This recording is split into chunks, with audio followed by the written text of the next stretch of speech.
nderuar Kryeministër, nderuar ministra, përfaqësues të organizatave vendore ndërkombëtare, miq të Investit, zonë dhe zotëri. Ndërmjet e veçantë që sot në emër të Institutit Riinvest bëj hapjen e konferencës ndërkombëtare të katërtës së radhë me titull Aktivizimi burimeve të rritjes ekonomike në Kosovë. Organizimi i konferencave në vjetorin e themelimit të Institutit Riinvest është bërë tashmë traditë. Megjithatë, këtë traditë konferenca si vjeçme na bëhet më veçantë. Për shkak se shënon 20 vjetorin e themelimit të Institutit Riinvest. Më lejoni që në nismën e këtij shënimi, të falenderoj gjithë partnerët e bashkëpunëtorët, organizatat vendore ndërkombëtare, miq të Investit që kanë ndarë bashkë rrugën me ne. Konferenca sot me ka mbledhur rreth vetes vendimarrës, ekspert e miq të Kosovës, nga vendi, rajoni dhe bota, për diskutuar rreth problemeve fundamentale ekonomike të vendit tonë, për diskutuar për aktivizimin e burimeve të rritjes ekonomike, rritje që përfundimisht do të siguronte punë, mirëqenie e përparjen për Kosovën. Këtë diskutim kaq jetik për vendin tonë e kemi organizuar në 5 sesione, të ndarë në 2 ditë. Kështu në sesione e parë do të flasim për investimet dhe rritjen ekonomike. Rrjedhimisht për mjedisin biznesor dhe kufizimin e tij. Në sesionin e dytë do të flasim për politikat industriale tregtare të Kosovës në relacion me Bashkimin Evropian. Në sesionin e tretë do të flasim për resurset natyrore, me theks veçantë për rastin e rritjes.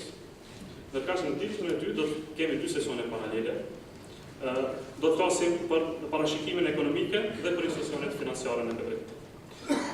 Unë falenderoj gjithë panelistët, prezantuesit dhe komentuesit që do të marrin pjesë në këto sesione për gjatë 2 ditëve. Gjithashtu falenderoj institucionet vendimmarrëse, organizatat ndërkombëtare, përfaqësuesit e sektorit privat, shoqërisë civile dhe mediave që janë bashkangjitur nismë son, duke kontribuar kështu në temën më të rëndësishme në vend në zhvillimin ekonomik. Falenderoj dhe mbështetësit financiar të kësaj konferencë. Sa për rikujtim, për secilin me interes në media sociale, konferenca sot do të përcjellet me hashtagun Riinvest 20. Tani fjalën ja kaloj moderatorit të panelit të parë, profesor Mustafa, njëkohësisht kryetari i këshillit organizativ të konferencës. Me këtë edhe e hapi konferencën sot.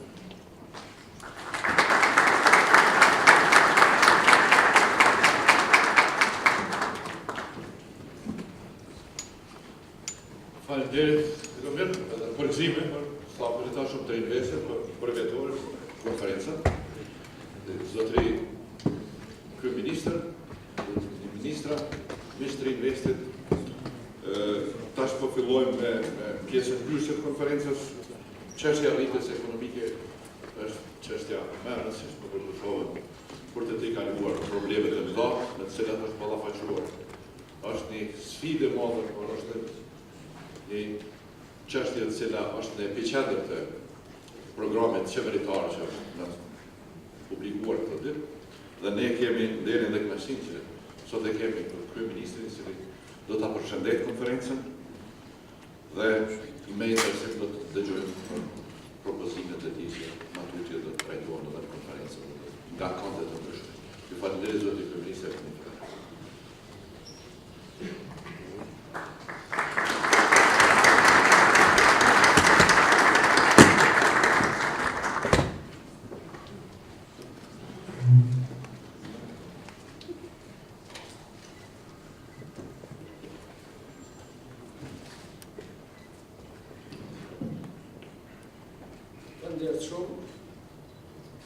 Nderuar pjesëmarrës, nderuar kryetar dhe themeluesi i Institutit Riinvest, profesor Mustafa, nderuar menaxher dhe punonës të institutit, nderuar përfaqësues Bashkimit Evropian, bashkëpunëtor shumë vjeçar të institutit, gjithë ju përfaqësues të institucioneve të rëndësishme të vendit dhe nga jashtë. Do të theksoj se sot instituti e shënon në një përvjetor të rëndësishëm të ulëndimeve të tij zhvillimore. Janë 20 vjet punës së këtij instituti. Është një moment i veçantë që njerëzit ju urojnë njëri tjetrit për këtë punë të madhe që kanë bërë në institut. Të uroj për qëndresën, për shumë volumtime, për shumë studime, për shumë analiza, për personelin që kanë krijuar, që po shërben sot jo vetëm për këtë institut, por në institucionet më të rëndësishme të vendit si në ato qeverisë, misionet financiare, misionet ndërkombëtare, për urat e bashkëpunimit që ky institut i ka ndërtuar në universitetet nga jashtë, në institutet e tjera të dijes, me ekspertë dhe hulumtues kulminant. Dëshiroj ta shfrytëzoj rastin të uroj veçantik ose më Mustafa, i cili në kohët më të rënda të këtij vendi ka themeluar këtë qendër dijes, dhe gjithë ata që patën guxim dhe kuraja ta përkrahin për këtë ide. Unë t'ju them se lumtur ndihem edhe unë sot këtu për një periudhë shumë të rëndësishme të jetës sime që kam kaluar me bashkëpunëtorët e mirë këtë institut, me punën me një ekip të mrekullueshme, në cilën çdo njeri ka garuar që tregohet më i suksesshëm. Dhe mund të them se të merret iniciativë për hulumtime dhe dizajnim politikave ekonomike para 20 viteve ka qenë një vizion tepër i rëndësishëm, ka qenë këmbgulsi, por edhe një energji dhe motivim jashtëzakonshëm që sot po manifestohet me këtë 20 vjetor, në cilin instituti po trajton tema shumë të rëndësishme të aktivizimit të burimeve të zhvillimit. Burimet cilat ne kemi llogaritur gjithmonë, por cilat ne kemi arritur të shndrojmë në faktor të mirëfillues të zhvillimit ekonomik. Në vendin tonë nuk mund të trajtojmë politikë efikase pa politika të bazuara shkencore dhe profesionale, sidomos në fushat e zhvillimit makroekonomik. Riinvesti ka bërë një punë shumë të madhe gjatë gjithë kësaj periudhe. Ka dhënë rekomandime tepër të rëndësishme, çështjet e tjera në sektor rekomandime sa kanë rënë në veshin e duhur, edhe sa janë akceptuar ato në momente të caktuara, por ajo që ka bërë instituti është këmbgulësia e tij, është argumentimi dhe është një punë e cila ka vazhduar edhe po vazhdon edhe deri më tani si punë tepër e suksesshme.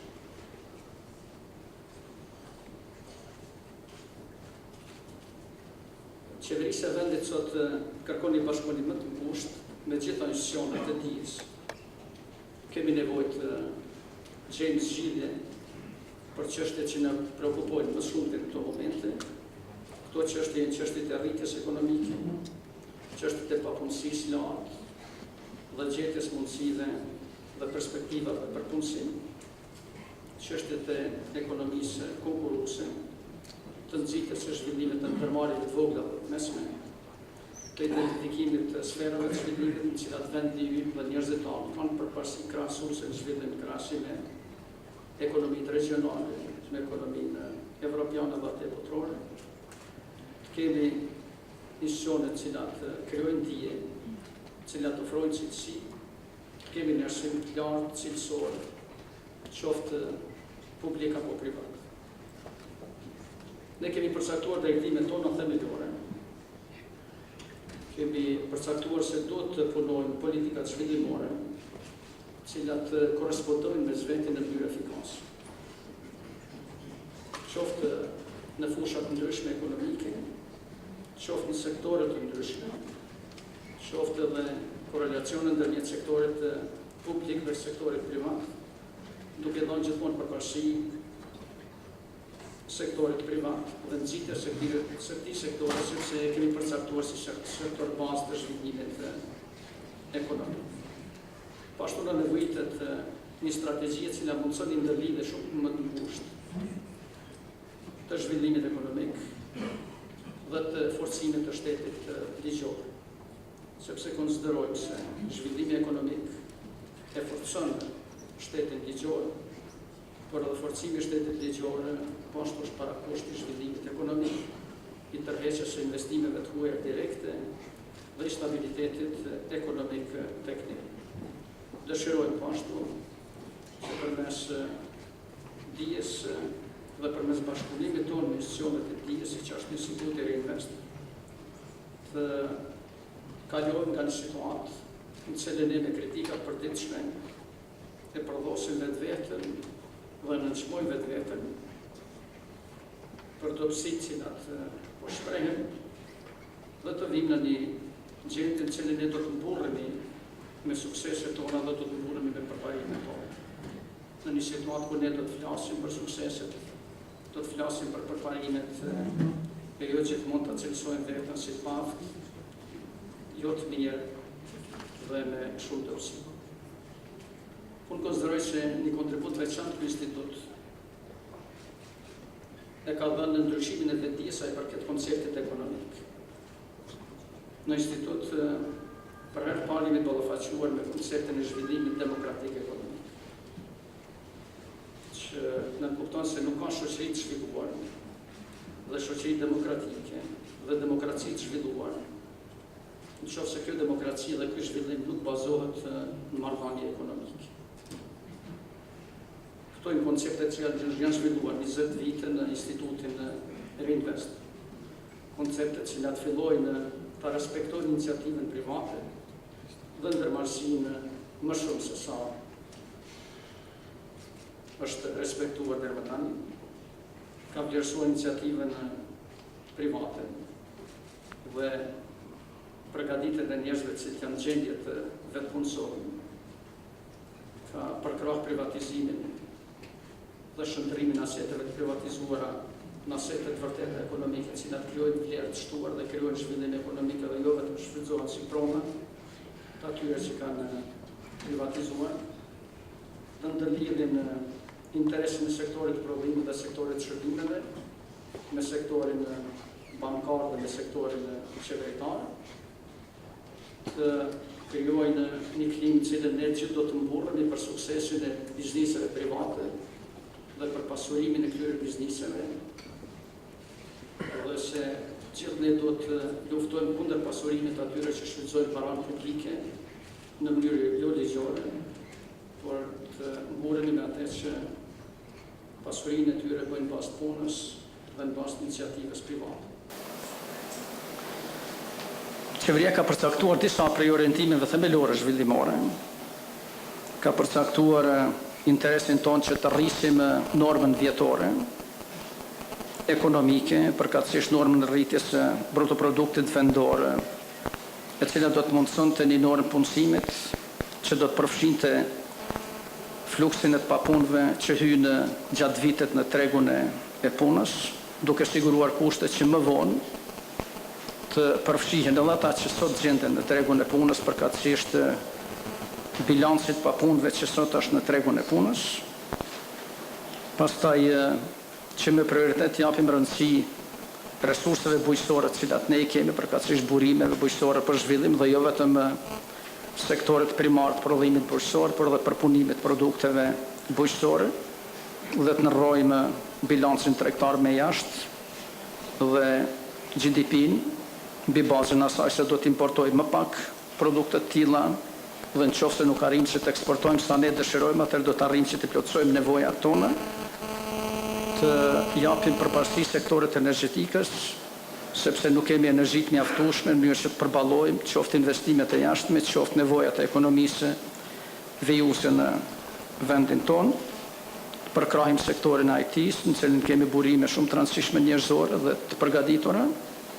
Të aftësojmë trepshen me një projekt shumë të rëndësishëm me strategji, cilin ne do ta ndërtojmë së bashku me ekspertët e trepshes, së bashku me ekspertët vendor dhe me ekspertët ndërkombëtar, në cilën e minierat do të përgatisim, do të aftësojmë që ato të funksionojnë mirë efikase dhe mineralet do të shfrytëzojmë jo vetëm të eksportojmë si të tilla, por të eksportojmë produktet e gatshme të cilat ne do t'i prodhojmë dhe pashtu të zhvillojmë një arsim i cili do të sigurojë cilësi dhe jo vetëm përfshirje të gjeneratës. Do të kalojmë nga intenca që të kemi për qëllim themelor përfshirjen më të madhe të gjeneratës. Kjo natyrisht mbetet një prej objektivave tona, por objektivi ynë themelor do të jetë që ne ta përmirësojmë cilësinë. Dëshirojmë që të kemi bashkëpunime shumë të mira me institucionet financiare ndërkombëtare, të kemi një përkrahje më të madhe tyre në zhvillimin ekonomik, sepse sektori i brendshëm bankar është e pamundur që të përballojë në mënyrë cilësore gjitha nevojat tona, jo ai që çdo mirë, po është në pozitë të tillë, dhe neve kjo përkrahje në vitet në këtë periudhë në cilën ne praktikisht nuk kemi ngarkesë të GDP-s të madhe me përkatësisht e kemi shumë të ulët me borxhin e jashtëm, kemi hapësira që të shfrytëzojmë huat ndërkombëtare dhe që këto huat të zhvillojmë për qëllime zhvillimore, për qëllime të konsumit. Këto janë politikat të qeverisë, të cilat kryesisht janë të orientuara në politika zhvillimore. Natyrisht ne nuk mund të ikim nga përgjegjësia jo në për përballimin e gjendjes sociale ekzistuese, sepse gjendja është reale e tillë me varfëri të madhe dhe papunësi të madhe.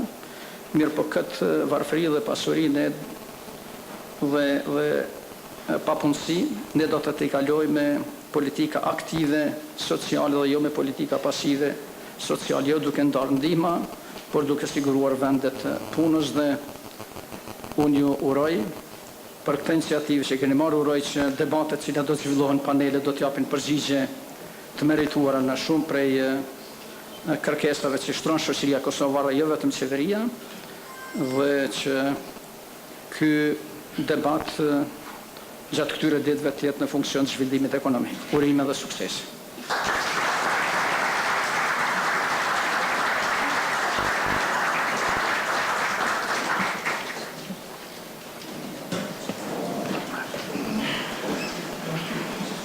Në emër të Këshillit Organizativ të konferencës, më dhe Investet, e falenderojmë Kryeministrin për fjalët e mira që na tha dhe për prezantimin e vizionit të tij që Kosova të shkutet nga një ngesje afatgjate dhe të shkoj drejt caqeve që ka që të bëhet një shoqëri moderne, prosperuese, europiane. Faleminderit edhe për përkushtimin tuaj dhe për propozimet që i dhat lidhur me punën tonë të mateme. Po vazhdojmë me përshëndetjet hyrëse të konferencës. Tani kam kënaqësinë që kaloj fjalën të zotit Chris Edwards, zëvendës drejtor i misionit e USAID-it në Kosovë. USAID ka qenë një nga partnerët kryesor strategjik të Riinvestit me një projekt 4 vjeçar, ka ndiku në mënyrë substanciale në forcimin institucional të Institutit Riinvest. E keni fjalën zoti Edwards.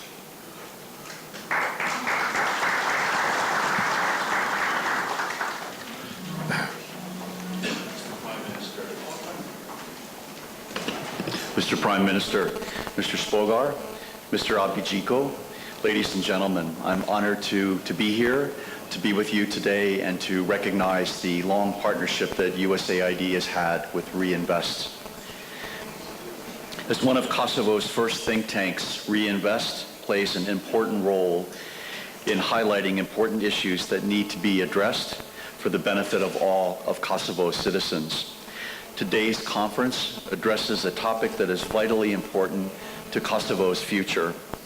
Only through economic growth can jobs be created.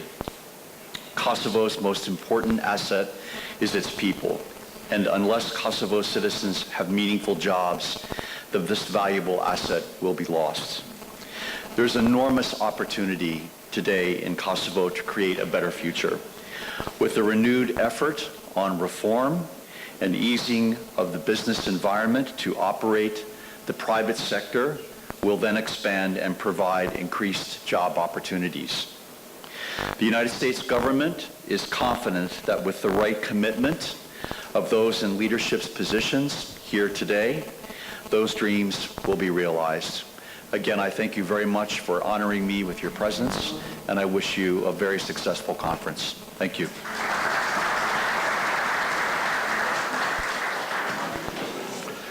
Faleminderit zoti Edwards, dhe ne me dhe më tutje llogarisim në një partneritet strategjik, sepse dim që zhvillimi i Kosovës dhe prosperiteti i Kosovës është një projekt i rëndësishëm dhe mund të realizohet vetëm me një partneritet të mirë që e kemi pasur deri tash edhe me USAID-in edhe me organizata të tjera.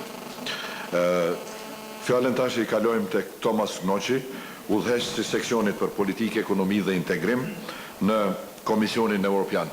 Riinvest është një partner, ka një partneritet të vazhdueshëm në disa projekte me Komisionin Evropian. Urdhëroni zoti Kryesues.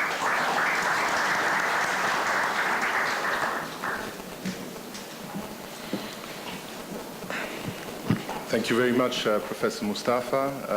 Dear Prime Minister, honorable guests, dear organizers, Mr. Abdixhiku, I'm delighted on behalf of the EU office in Kosovo to be here today, and I'd like to especially thank the organizers of the conference for today's event, and at the same time I would like to use the opportunity to congratulate Riinvest on its 20th anniversary.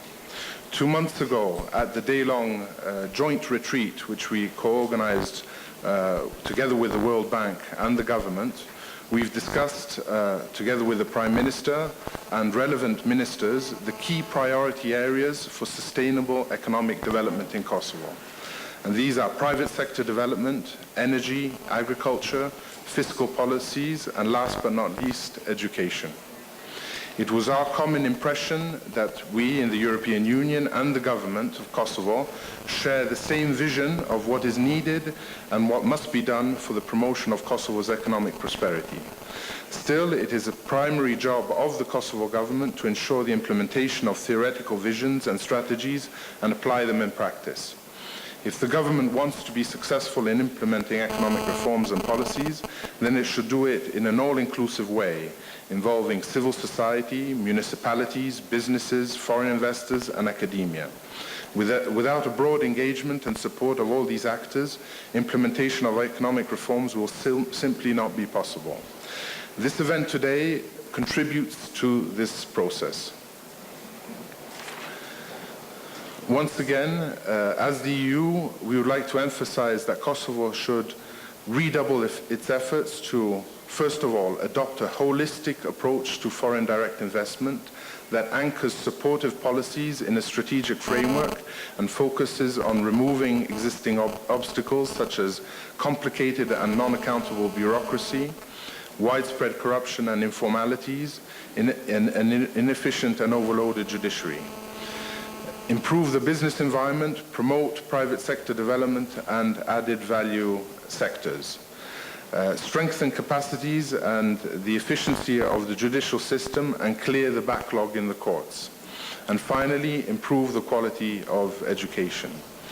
Many of these points are reflected in the ECOFIN, the Economic and Financial Council conclusions on the government's economic reform program, which were adopted earlier this week in Brussels, and I would strongly encourage participants in today's conference to consult these council conclusions. Lastly, let me confirm that the EU will continue to be Kosovo's partner towards the achievement of our common goal, which is helping Kosovo to develop a free, competitive and sustainable growth based on a market economy. Thank you very much.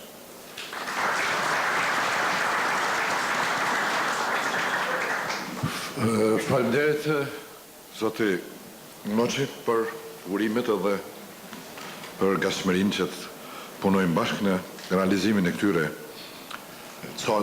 orientimeve. Tash kalojmë në pjesën punuese të panelit, i cili mban titullin Investimet për rritje ekonomike, mjedisi biznesit dhe kufizimet që imponon ky mjedisi biznesit. Natyrisht që rritja ekonomike, siç tham, për Kosovën është një çështje të jesh ose mos jesh, sepse nëse nuk gjenerojmë një rritje më të madhe ekonomike, do të përballemi me probleme të mëdha sociale, ekonomike dhe politike të nacione tjera. Nga ana tjetër, për të gjeneruar rritje ekonomike, investimet janë një nga faktorët kryesorë, jo i vetmi, një nga faktorët kryesorë. Kosova investon pak, edhe në krahasim me vende tjera, sidomos krahasim me nevojat, dikun 22 deri 24% të GDP-s shkojnë në investime. Kjo do të ishte në rregull për vende zhvilluara, por për Kosovën kjo është pak. Do të thonë, duhet ta ngrisë këtë dikun mbi 30%, rreth 30% të GDP-s dhe të përmirësoj eficiencën e investimeve. Mirë, po për ta bërë këtë ka shumë kufizime në mjedisin biznesor, politikat në shtetin biznesor. Pra këto janë, mu për këtë dhe Ne Komitetin Organizativ konferencës e kemi titulluar këtë punë. Investimet, rritja dhe kufizimet mjedisin biznesorë. Unë shpresoj se me pjesëmarrësit që kemi në panelin, në sonëm ne do të arrijmë që t'japim një përgjigje kësaj çështje. Ne kemi 5 prezentues dhe 4 komentues. Zoti Abdixhiku nga perspektiva e Riinvestit do të prezantoj disa nga mendimet, pastaj do të kemi Agim Krasniqin që do të prezantoj masat dhe politikat që i ka propozuar qeveria për të gjeneruar një rritje më të madhe ekonomike dhe nxitur investimet, zotin Olters nga Banka Botërore, zotin Bohins nga Universiteti i Ljubljanës, dhe zotin Bejt nga perspektiva e bankave. Çka mund bëjnë bankat për të nxit investimet dhe cili është roli i tyre. Pastaj, në prezantimet e tyre do të kemi komentet, propozimet dhe reagimet e një grupi shumë të nderuar, profesorin Landesman nga Instituti Vienes, profesorin Mrak nga Universiteti i Ljubljanës, profesorin Abdulmenaf Begjeti nga Universiteti i Evropës Juglindore dhe profesorin Paul Sutnik nga Universiteti e Shkencave të Aplikuara të Munitit. Unë, me qenë se kemi një përbërje tillë të panelit, i kisha lutur që prezantuesit mundësisht prezantimet e tyre të reduktojnë në 10 minuta, 10 deri në 12 minuta, komentuesit 5 deri në 7 minuta, në mënyrë që të kemi në një rundë të dytë komentes dhe reagimesh mas prezantimeve të para. Po kalojmë më njëherë në prezantimin e parë që do ta bëj Dr. Lumir Abdixhiku, drejtor ekzekutiv i Riinvestit. Ne kemi punuar bashkë në këtë prezantim, por një pjesë më të madhe ka bë Lumiri, prandaj edhe ai do ta propozoj. Urdhëron Lumir.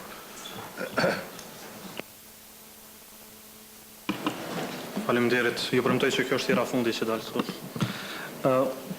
Jo shumë larg nga sot. Kjo është prezantimi me profesor Muhamet Mustafa. Jo shumë larg nga sot, Ekonomike i Kosovës, përkatësisht qëndrueshmëria ekonomike e saj, ka qenë një nga çështjet kryesore që është ngritur në kontekstin e statusit final të Kosovës, sidomos nga ata që kanë kundërshtuar drejt për së drejti pavarësinë e Kosovës. Pyetja në rast parë është adresuar në vime masinë e Kosovës, përkatësisht popullsinë dhe sipërfaqen, resurset natyrore dhe nivelin potencial të zhvillimit. E njëjta kishte neglizhuar natyrisht evidencën konsistente në përbot, se masia dhe paste ose jo e resurseve natyrore ka pak ndikim në qëndrueshmërinë ekonomike. Mikroshtetet shumë zhvilluara në përbot kishin provuar të kundërtën. Sot 7 vite pas pavarësisë Kosovës, qëndrueshmëria ekonomike e Kosovës nuk dyshohet më. Ani pse e vogël me territor, trendet megjithatë pozitive të rritjes ekonomike dhe stabilitetet financiare të treguara në këto vite kanë vënë bazën e prospekteve të ardhmit të vendit. Kosova sot vazhdon natyrisht të ketë edhe resurse natyrore dhe me një pjesë të konsiderueshme të popullsisë në mos të rrjedhë jashtë vibrante. Ajo ka stilin parakusht për të ushtruar zhvillimin e dëshiruar ekonomik. Megjithatë, dhe fatkeqësisht, vendet nuk zhvillohen sipas studimeve të fizibilitetit ose sipas pasjes së natyrshme të resurseve, por në bazë të kualitetit të politikave qeverisë, aftësimit të fuqisë punëtore dhe inovacionit, për të cilat kemi ngjesur vazhdimisht. Që nga pavarësia, Kosova ka shënuar progres relativ në ndërtimin e institucioneve dhe kornizës ligjore. Megjithatë, vendi ka arritur të mirëmbajë norma të rritjes pozitive e shndërrojë imon ndaj krizave financiare të periudhës 2008-2010. Kjo për shkak se vendi është më pak integruar në sistemin financiar botëror dhe rrjedhimisht më pak ekspozuar ndaj tij. Pavarësisht kësaj, kriza ishte ndjerë më shumë në rritjen më të ngadashme të remitencave, në eksportet e Kosovës, të cilat ishin ashtu të pakta, dhe në investimet e huaja të jashtme direkte. Sot e ardhura për kokë banori në Kosovë është vetëm sa 2/3 e një vendi rajonal, dhe sa 1/10 e një vendi të Bashkimit Evropian. Kosova sot ka një bruto produkt vendor prej 5.4 miliardë eurove dhe të ardhur për kokë banori prej 3.100 eurove. Norma mesatare e rritjes ekonomike në Kosovë për gjatë dekadës fundit qëndron në 4.03%, krahasuar me 4.1% në Shqipëri, 3.1% në Maqedoni, 3.5% në Malzi dhe 2% në Serbi. Për më tepër, 3 vitet e fundit, fatkeqësisht, rritja ekonomike mesatare është vetëm 2.93%. Ndërkësh projekcionet për vitin e ardhshëm, sipas Fondit Monetar Ndërkombëtar, nuk kalojnë 3.3%. Pavarësisht trendeve ekonomike dhe pozitive, rritja nuk është përkthyer mjaftueshëm për të adresuar çështjet më emergjente ekonomike në vend, siç është punësimi. Kështu Kosova vazhdon të ketë, sipas dhënave zyrtare, rreth 30% papunë. Papunësia ndërsa vazhdon të jetë më e lartë për gratë, rreth 40%, dhe në nivele tërësisht alarmante për të rit, plot 55%. Në kushte të tilla, rreth 35% e qytetarëve jetojnë në varfëri, 12% prej cilave në varfëri skajshme. Sipas parashikimeve të Bankës Botërore dhe Fondit Monetar, Kosova do të dyfishojë normat e tanishme të rritjes për të adresuar problemet e papunësisë dhe për të adresuar punë kërkuesit rreth 25.000 sosh të përvjeshëm pra. Prandaj është e nevojshme një rritje prej 7 deri në 8% proporcionale për të adresuar disbalancet ekonomike që vendi ka dhe për të shëruar kështu një nga sëmundjet më kronike të vendit, papunësinë. Për të bërë adresimin e disbalancave, ne duhet të identifikojmë ato. Disbalanci i parë është rritja ekonomike e Kosovës, e cila është mbivarur nga konsumi shumë pa nga investimet.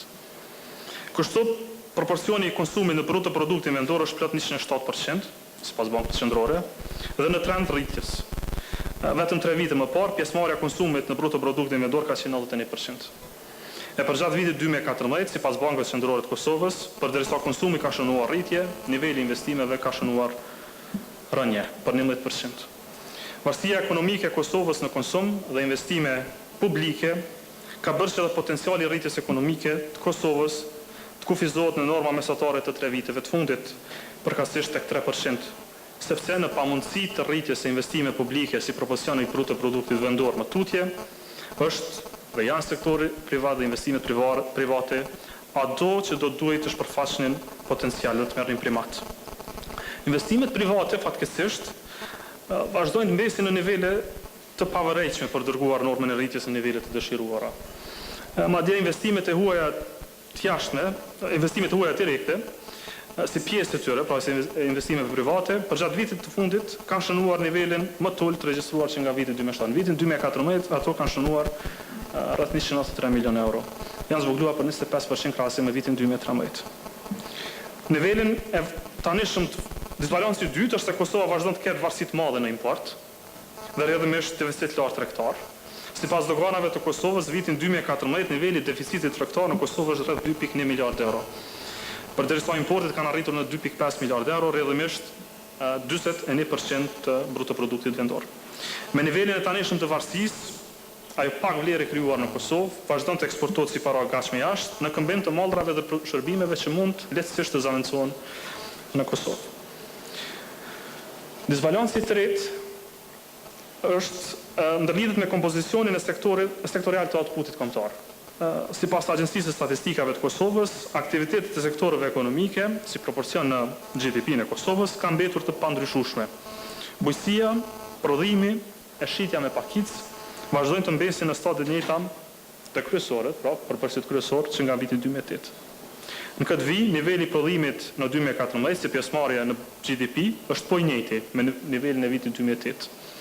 Ky mosndryshim me stagnim, veçanërisht në prodhim, por një trajtësisht edhe në sektorët tjerë, provon pandryshueshmërinë e një disbalanci të kompozicionit sektorial që nuk mund të sjellë zhvillim. Në anën tjetër të politikave, ato financiare, menaxhimi dhe stabiliteti buxhetor kanë pasur ngjyrime më të mira. Në të vërtetë, stabiliteti buxhetor është realizuar mjaft mirë, ndonse menaxhimi financiar më tepër është bërë deri më tani për balancim të librave. Politikat e deri tanishme fiskale nuk kanë arritur të promovojnë nisjen e bizneseve të reja, sjelljen e investimeve të jashtme, e ngritjen e prodhimeve vendor, ndërsa reformat e fundit fiskale, to si vjeçme, sidomos ato në drejtim të heqjes së barrës për investime në prodhim, mund të krijojnë një ambient më të favorshëm ekonomik, çfarë nuk e kemi pasur deri më tani. Në anën e mbledhjes së të hyrave buxhetore, kufizimit të administratës tatimore dhe mekanizmave mbledhjes të saj, kanë bërë që niveli i evazionit fiskal të arrijë në 34% të shitjeve të gjithëmbashme. Mbledhja jo proporcionale të hyrave ka ushqyer edhe konkurrencën e pabarabartë. Konkurrenca pabarabartë është ushqyer edhe nga shpenzimet e paras publike, përkatësisht nga sistemi i prokurimit publik, shpeshherë i asociuar me nivele të larta të korrupsionit e keqpërdorimeve. Për një vend ku shpenzimet qeveritare përfaqësojnë një pjesë të konsiderueshme të GDP-s, pra rreth 30%, anomalitë sikurse korrupsioni në prokurimin publik, jo vetëm që rrisin kostën e biznes bërjes, por edhe parandalojnë rrjedhë normale të paros tek bizneset eficiente që eventualisht do të krijonin rritje. Në 3 vitet e fundit, vlera kontratave të dhëna nga prokurimi publik ka rritur në mesatar rreth 15%. Në përgjithësi, parametrat e qëndrueshmërisë buxhetore janë lohatur me shpenzime enorme në projekte të vetme, siç ishte rasti 2 autostradave, dhe me rritje të paplanifikuara artificiale të pagave gjatë fushatave zgjedhore. Rritjet e tilla në një notë veçantë kishin bërë se sektori publik të paguajë 2 fish më shumë se sa sektori privat. Deficitet buxhetore të 7 viteve të fundit janë mbuluar fillimisht nga akumulimet e mos ekzekutimit të buxheteve paraprake, para vitit 2008, ndërkaq këto pas të mëpasme janë mbuluar me ngritjen e borxhit publik dhe shitjen e letrave me vlerë. Ndonë se borxhi publik është ende borxhi qeveritar është ende në limitet e lejuara, trendi në rritje shërben si një alarm.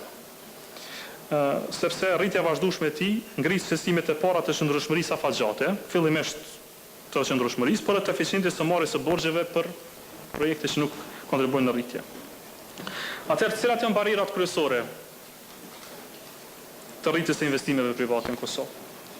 Sipas percepcioneve të sektorit privat, ato mund të grumbullohen në 3 kategori. Në kategorinë e parë bëjnë pjesë kostot e larta të financimit, ndonse normat e interesit në Kosovë kanë shënuar rënje të vazhdueshme, duke mbajtur konstant nivelin e kredive jo performuese. Financimi i projekteve investive në vend mbetet megjithatë i pamjaftueshëm. Ambienti i pasigurt biznesor dhe mungesa aftësive planifikuese të bizneseve rreth parë kanë krijuar një hendek në mes atyre që japin kredi dhe atyre që kërkojnë. Sidomos, idetë dhe nismat e reja mbesin të disfavorizuara. Në grupin e dytë bëjnë pjesë pengesat e mos efikasitetit të administratës publike, informaliteti, evazioni, korrupsioni e mos funksionimi gjyqësorit ka shndruar ambientin e gjithëmbashëm ekonomik në fushë të pabarabartë konkurrimi. Konkurenca pa drejtë pra shfaqet shpesh si barierë kryesore në investime. Grupin e tretë, gjithmonë sipas përshtypjeve të sektorit privat, bën pjesë në ekzistenca politikave mbështetëse favorizuese publike, horizontale, pra, që do ndihmojnë zhvillimin e rrestin konkurrueshmërinë e bizneseve vendore përballë atyre të jashtme. Për fund, mosndryshmëria e këtyre pengesave investime për vite shpjegon edhe stagnimin në ato norma konstante të 3%-shit, rrjedhimisht mosndryshimin edhe strukturës të aktiviteteve ekonomike, që në fund do të përkthehej në vende të reja të punës. Ju falenderit.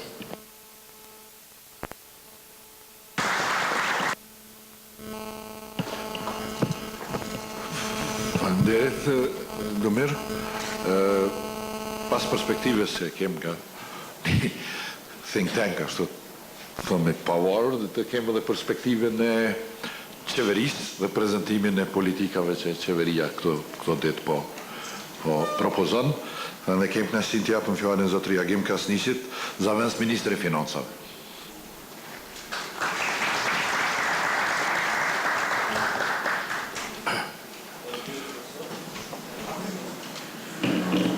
Faleminderit profesor Mustafa, zotë Kryeministër, ministra, përfaqësues të institucioneve tjera. Lënë që fillimisht falenderoj dhe të uroj Institutit Riinvest organizimin e kësaj konferencë dhe 20 vjetorin e saj. Ne mendojmë që temat që janë zgjedhur për diskutim janë tema qëllume dhe me interes për gjithë neve. Gjithsesi në këtë diskutim dhe këtyre temës, këtij sesioni, unë mendoj që nga aspekti i Ministrisë Financave është më rëndësishme që opsionet e politikave të diskutojmë kuptim është në krejnë rregull në kuptim të kanalit rritjes ekonomike. E konsideroj të veçantë theksoj edhe Ministria e Financave të Kosovës, sikur çdo Ministri e Financave në përgjithësi shpesh mund të përcaktohet si një institucion i ngurtë, ma tepër i përqendruar në politikat dhe në funksionet teknike që kanë të bëjnë me buxhetim, me thesar, me kontabilitet, dhe shumë herë thuhet që Ministritë e Financave nuk i qesin rend parë ose nuk diskutojnë shumë për aspektet zhvillimore të politika publike. Gjithsesi, roli i Ministrisë Financave si kujdestar, kuptimin e financa publike ngarkon me detyrë, me këtë detyrë që të vënë një balans mes aspiratave dhe mundësive që ka, si në kuptimin financiar, ashtu edhe në kuptimin e burimeve njerëzore që disponojmë. Në këtë kuptim, me lënë të shpjegoj çastin që ne kemi kundrejt modelit zhvillimit ekonomik. Nga perspektiva e Ministrisë Financave, si një vend që jem në Eurozonë, stabiliteti makrofiskal nuk është qëllim që mund të vihet peshore me zhvillimin ekonomik, por është parakusht për zhvillimin ekonomik. Politika tatimore dhe ajo fiskale në përgjithësi është mbështetës dhe është element shumë rëndësishëm që në kuptimin e prodhuesit investime dhe mbështetës i tyre. Opinionet e politika për mbështet investimet nuk janë shumë adresë kryesore politika fiskale, por duhet me kuptu që politikat regulatore dhe ambient ekonomik në tërësi dhe politikat fiskale, këto tri elemente duhet adresohen bashkarisht dhe këto tri elemente përbojnë elementet kryesore në zhvillimin ekonomik. Përderisa politikat fiskale është instrument që siguron stabilitetin makrofiskal, është pra politika regulatore që është siguron stimulsin përmes uljes barës administratore dhe përmes përshtatjes së administrimit me nevojat dhe realitetin e sektorit financiar. Me lejonet përmendim vitin 2008 për të regu këtë qasjen. Për shembull vitin 2008 me formulimin e kornizës afatmesme të shpenzimeve, është identifiku në ndeg në kuptimin e investimeve kapitale që po bisedohet sot, dhe ne kemi kërku që të shohim mundësinë që ky ndeg mbulohet me investimet që nevojitshëm për shpejtu zhvillimin ekonomik. Fokusi në volumin e investimeve, sidomos atyre publike, e ka zhvendosur vëmendjen nga adresimi problemeve në atë kohë siç është përmirësimi i administrimit dhe ulja e barrës administrative dhe ka bërë që përkundër rritjes së investime publike efekte shumë fishuese që janë prit në atë kohë për rritje të sektorit privat nuk kanë ndodhur. Kjo logjik po ashtu ka çu drejt besimit se sa më shumë buxhet nuk mund përkthehet automatikisht ato që tha edhe më herët Lumirin, automatikisht në më shumë rritje ekonomike. Sot eksperjenca na detyron me të kalu këtë ndek dhe ne si Ministri e Financave bashkë dhe qeveria kemi vendosur që të marrim disa masa që besoj që do të jenë shumë do të ndryshojnë edhe strukturën edhe do të jenë impuls për zhvillimin ekonomik.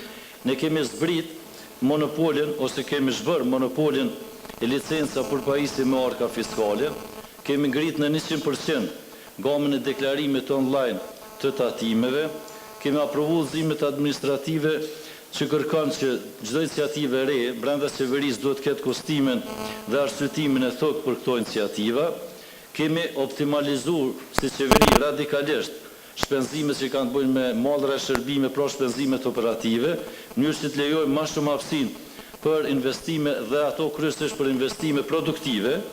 Kemi ndërmarrë një seri masa që kanë të bëjnë me përmirësimin e mentalitetit dhe përmirësimin e ambientit biznesit, kështu që edhe në pjesë që ka të bëjnë me politikat e të bërës biznes ne kemi shumë përparime, kemi sipas informatave të fundit dhe sipas statistikave që kemi edhe nga Banka Botërore një lëvizje për 45 vende, kemi aprovu ndryshimet në një periudhë rekorde, kisha me thonë, të pakos ligjeve tatimore, kryesisht ligjeve që ndikojnë në ekonomi dhe në uljen e barrierave tatimore. Këto ndryshime i kemi bërë në bashkëpunim ngushtë edhe me biznesin.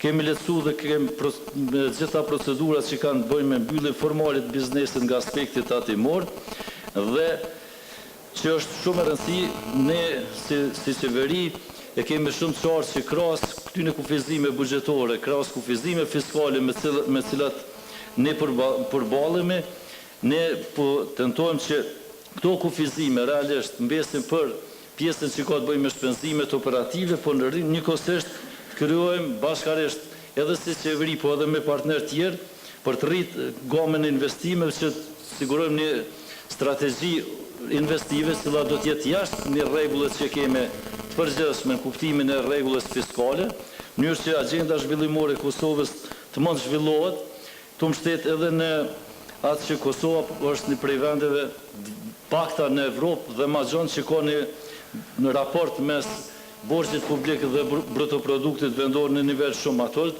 kështu që këtë element do të shfrytëzojmë që realisht të arrisim nivelin e investimet, që kryesisht flas për investime direkte dhe për kredit që do të ndikonin në zhvillimin ekonomik.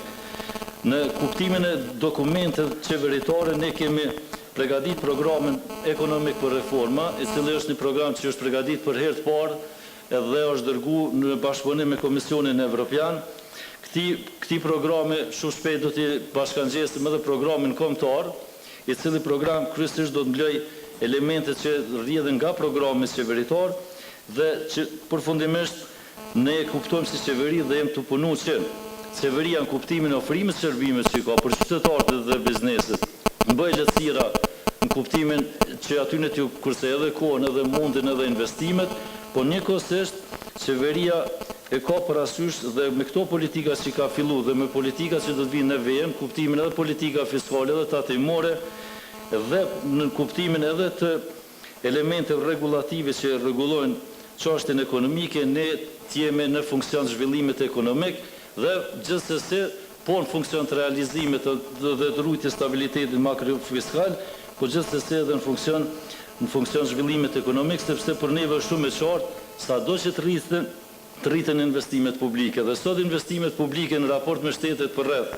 Kosova ka një nivel shumë të lartë investime publike në raport me GDP-në dhe elemente tjera, po kjo nuk është e mjaftueshme, kështu që rritja ekonomike kryesisht do të vjen nga masat që qeveria i ka ndërmarrë për të kriju ambient dhe biznesit privat dhe sektorit privat dhe nga investimet e huaja direkte, kjo kryesisht për shkak mungesës kapitalit në vend.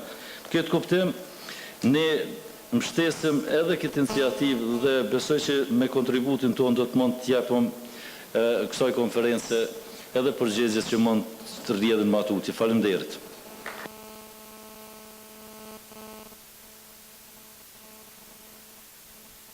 Faleminderit zoti Krasniqi, mendoj se shumë masa në programin e qeverisë, veçanërisht ato që do të bëjnë lehtësira në aspektin e pagesës së TVSH të doganës për pajisjen kufi, do të kenë ndikim në rritjen e investimeve dhe ne i përshëndesim kështu sigurisht në punën e mëtejme do të përmirësohen edhe më tutje. Tash do të kemi perspektivën e Bankës Botërore. Banka Botërore është shumë e angazhuar në shumë projekte për gjeneruar rritje ekonomike, edhe me investime, por edhe me konsulencë. Prandaj kemi kënaqësinë që ta mirëpresim prezantimin e zotit Olters, që është drejtor i Bankës Botërore për Prishtinë.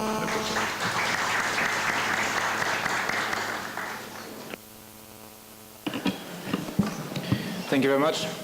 Dear Mr. Prime Minister, Ministers, former Ministers, Mr. Abdixhiku, Professor Mustafa, colleagues, friends, co-panelists, ladies and gentlemen.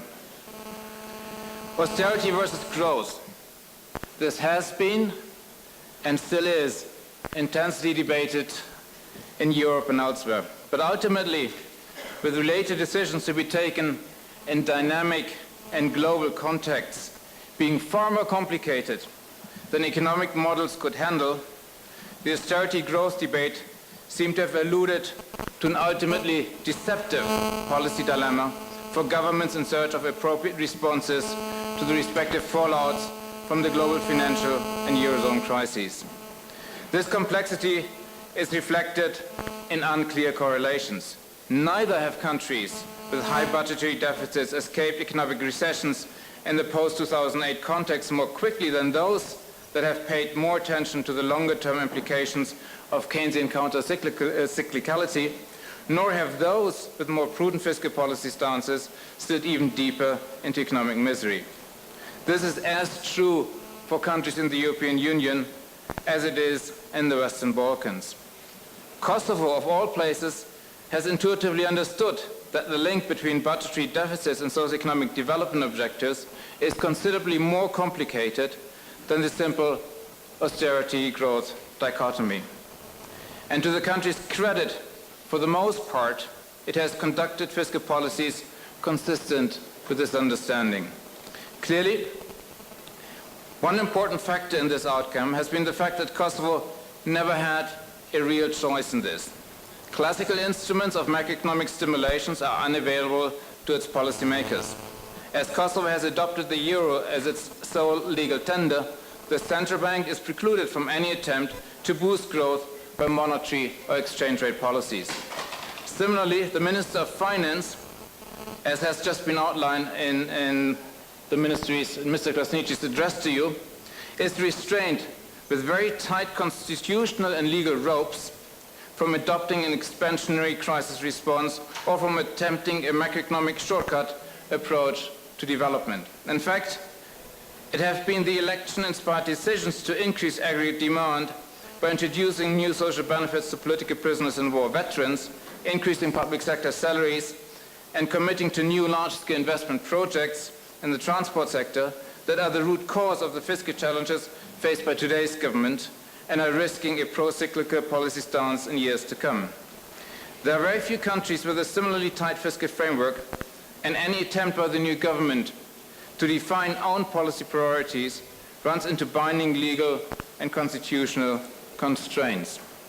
Not only is foreign financing limited to national development priorities, as reflected in the need to have every loan be ratified by a two-thirds majority in Parliament, but also does the Minister of Finance need to devise budgetary policies under the fiscal rule limiting budgetary deficits, with only few exceptions, to 2% of GDP, and the obligation that a mid-year budget revision cannot increase the budgetary deficit beyond the one specified in the original budget.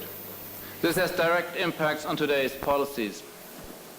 The unrealistically optimistic revenue projections contained in the 2015 budget, largely inherited from the previous government, pose a serious policy dilemma between the objective of re-establishing budgetary credibility, especially on the revenue side, and maintaining the budget's constitutionality and legality, and make even more burning the question of the government's role in fostering socio-economic development in Kosovo.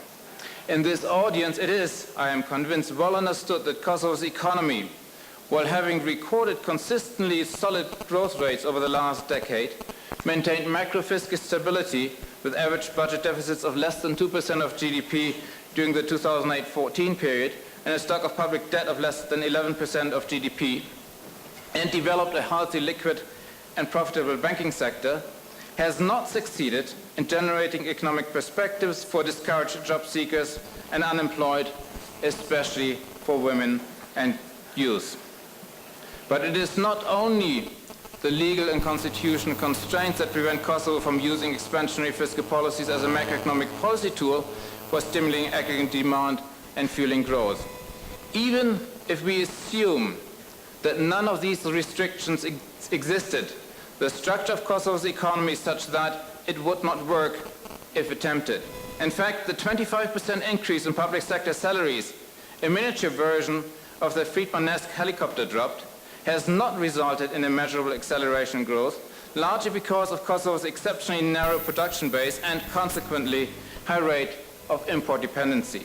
That is, the Keynesian concept of an income multiplier, whereby any euro of additional income circulates within a closed economy to generate additional incomes for others along the way, is largely inapplicable in the present context, when the initial boost to aggregate demand immediately leaks out of the economy and most of the acquired goods and services have been imported. This is a help to the economic recovery of economies in mainly the European Union, but that is not Kosovo's role. There are still enough challenges that first need to be addressed internally. The consistently very high current account and trade deficits, which are the consequence of the high rate of import dependency, point to the principal underlying challenge for Kosovo's policymakers, namely to implement a reform program aimed at increasing domestic productivity, having key sectors of the economy catch up with the know-how and standards prevailing closer to the technological frontier elsewhere in Europe and the world, and allowing goods and services made in Kosovo to be competitive in domestic and foreign markets. And the only way to import the necessary know-how and knowledge is to be open to the outside world. Open in terms of supporting students, researchers, and professionals to benefit from foreign education and exposure, and attracting foreign direct investments of the scale, scope, and quality to trigger innovation and endogenize economic growth. At this point, the shape of pillars of a comprehensive socio-economic development strategy starts to stand out against a myriad of needs and wants in a country in which average per capita income is about 11% of the corresponding figure in the EU as a whole. This means to be able to catch up with the EU over the lifespan of a generation, growth rates in Kosovo need to be considerably and consistently higher than in the EU.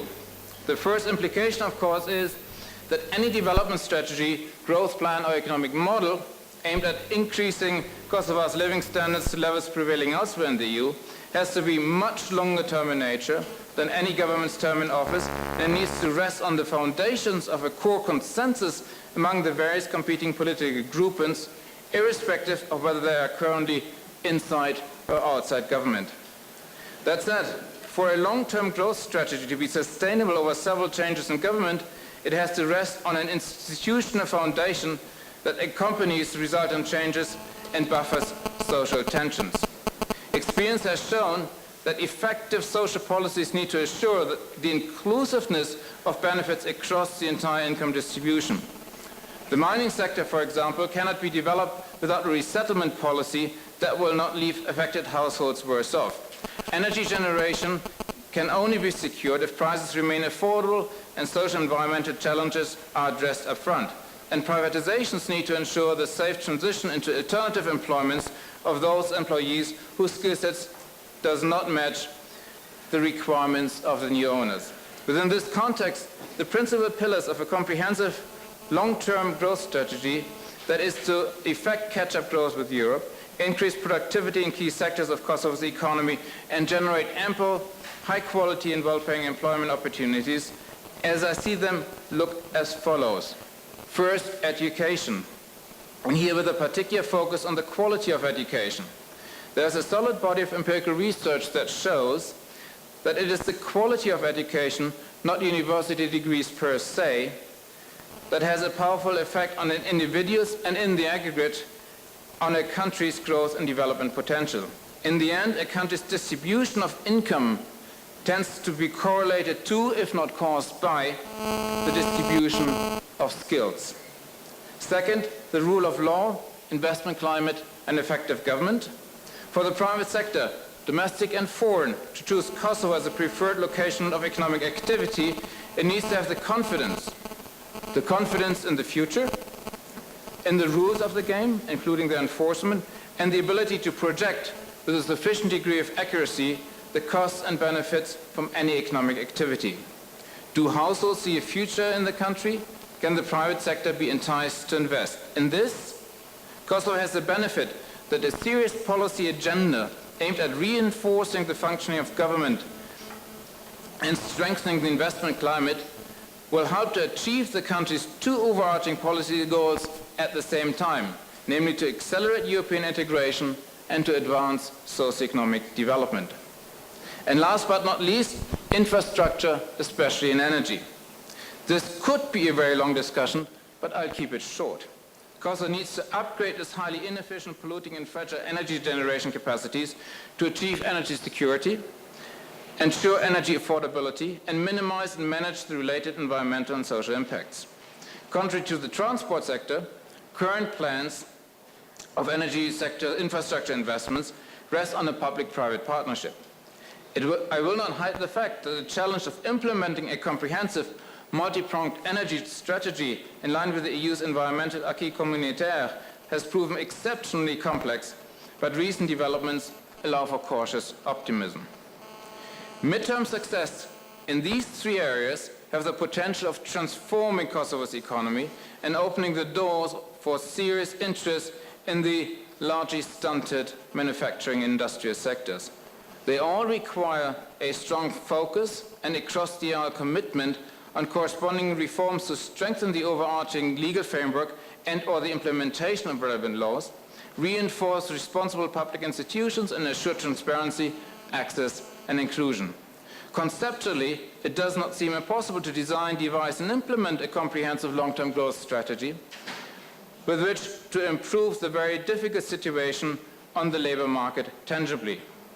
Maintain a strong macro-fiscal and financial foundation, ensure a functioning market economy, import knowledge and know-how from abroad, encourage savings and investment, increase the quality of education, and overcome the most binding infrastructure bottlenecks, and especially energy. As Prime Minister Mustafa will attest, political reality does not always help in the implementation of such a program. So it is the vision and long-term horizon, the ability to influence even the most skeptic audience, as well as the courage and determination that I wish policymakers and stakeholders for the time until Riinvest's golden anniversary. In the meantime, congratulations for the first 20 years, and thank you.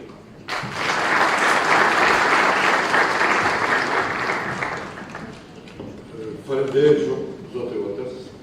Vërtet në prezentimin tuaj kam edhe sfidat të cilat tash ballamaqohemi, por edhe disa elemente të strategjia të gjëra. Duhet t'i kemi parasysh. Tash kalojmë te prezantuesi Ashum, do të merret me çështjet e përmirësimit të qeverisjes. Do të thotë sidomos me sfidat e administratës publike. Zoti Bojec, por para se ta marrë Zoti Bojec, duket se Kryeministri ka obligime tjera do të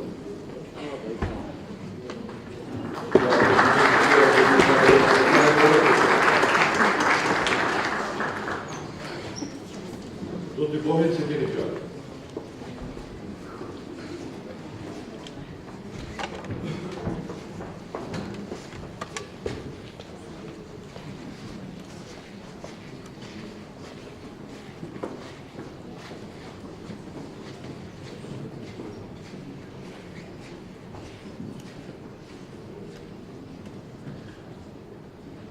Ladies and gentlemen, thank you very much. I'm very honored to be here.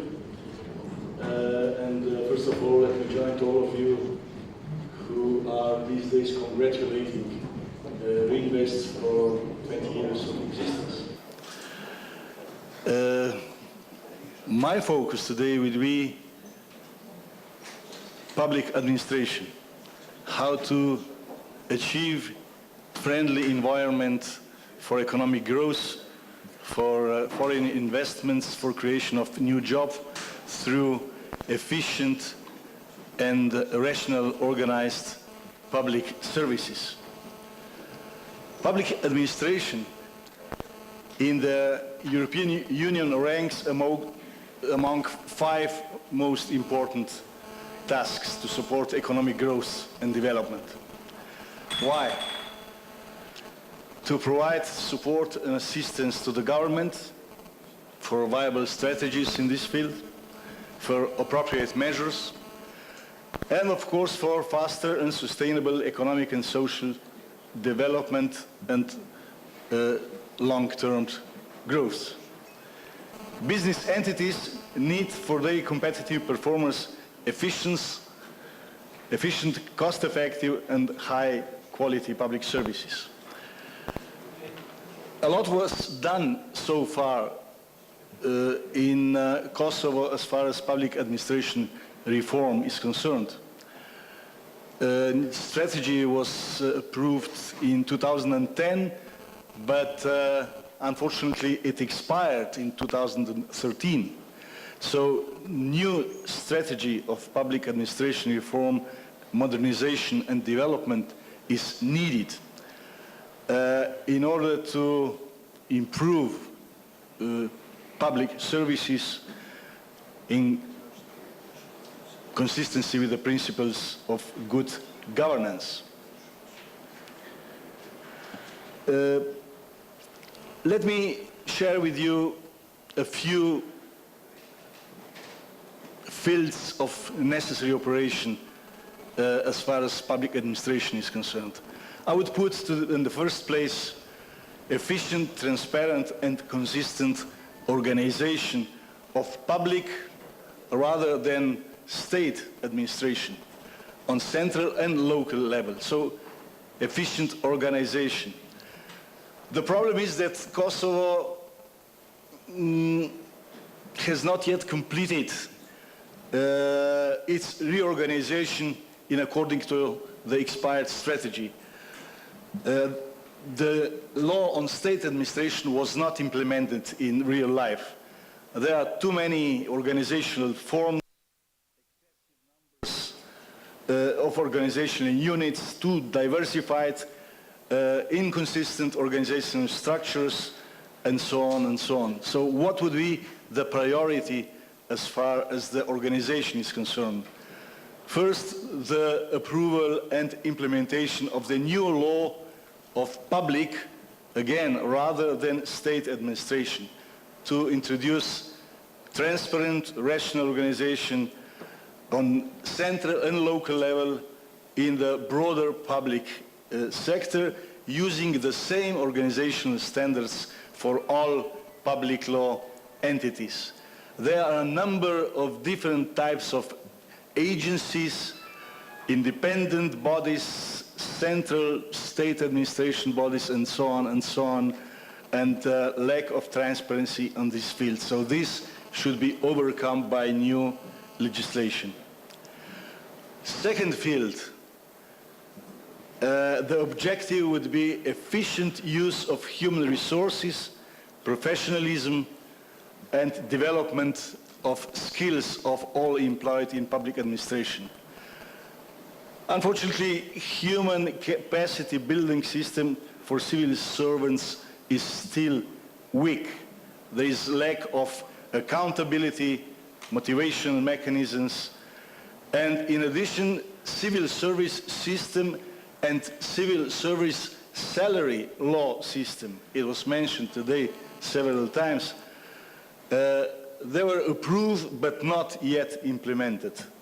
There are even more mutually inconsistent salary subsystems for separately public officials, for civil servants, for judiciary, for employees in public sectors, and so on and so on. So the priority here would be to approve and implement an overall public sector salary law for all employed in public services and paid by taxpayers' money.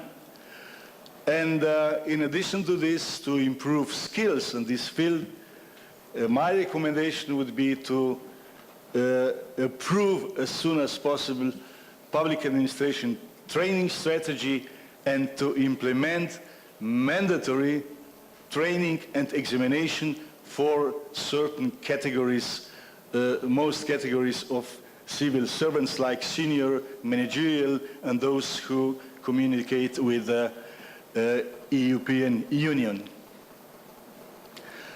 My third field of necessary operation to reform, to improve public administration refers to high-quality public services for business and citizens, excellence in drafting, implementing public policies and legislation.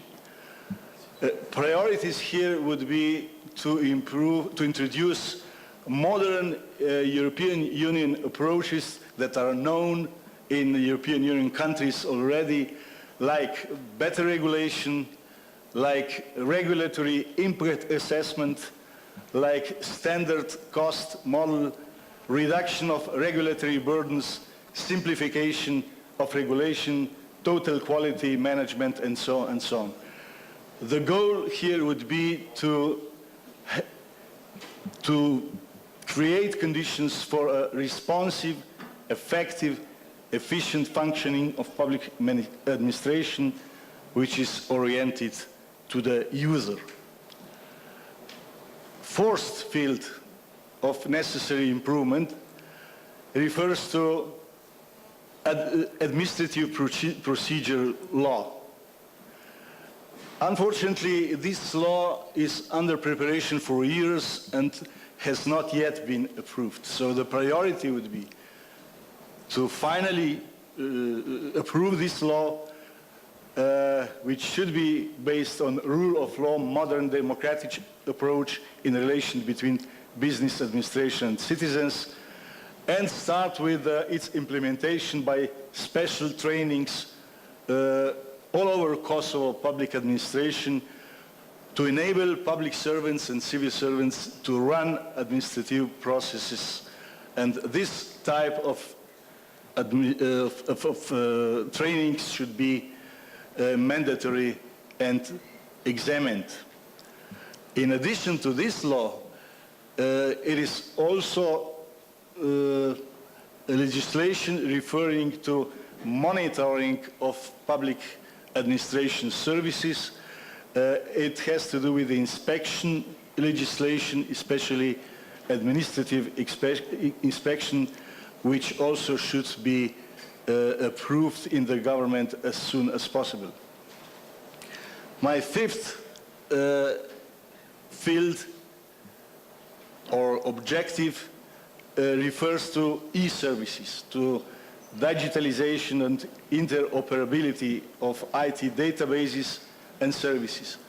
Priorities here, to be as short as possible, are so-called e-administration, so to perform high-quality electronic administrative services for business and citizens, and for governments, and for public administration employees. So e-administration, e-democracy, to facilitate engagement of public in providing access to information for consultation, participation in government decision. E-government and so on. So the basic goal here would be to achieve technological conditions for simplification of administrative barriers, for reduction and elimination of administrative burdens and cutting costs for companies and businesses through that. Corruption was mentioned today already, and my sixth objective and the last would refer to preventing to systems and legislative framework to prevent and eliminate corruption, like control over incompatibility of function, preventing conflict of interests, and preventing corrupt practices.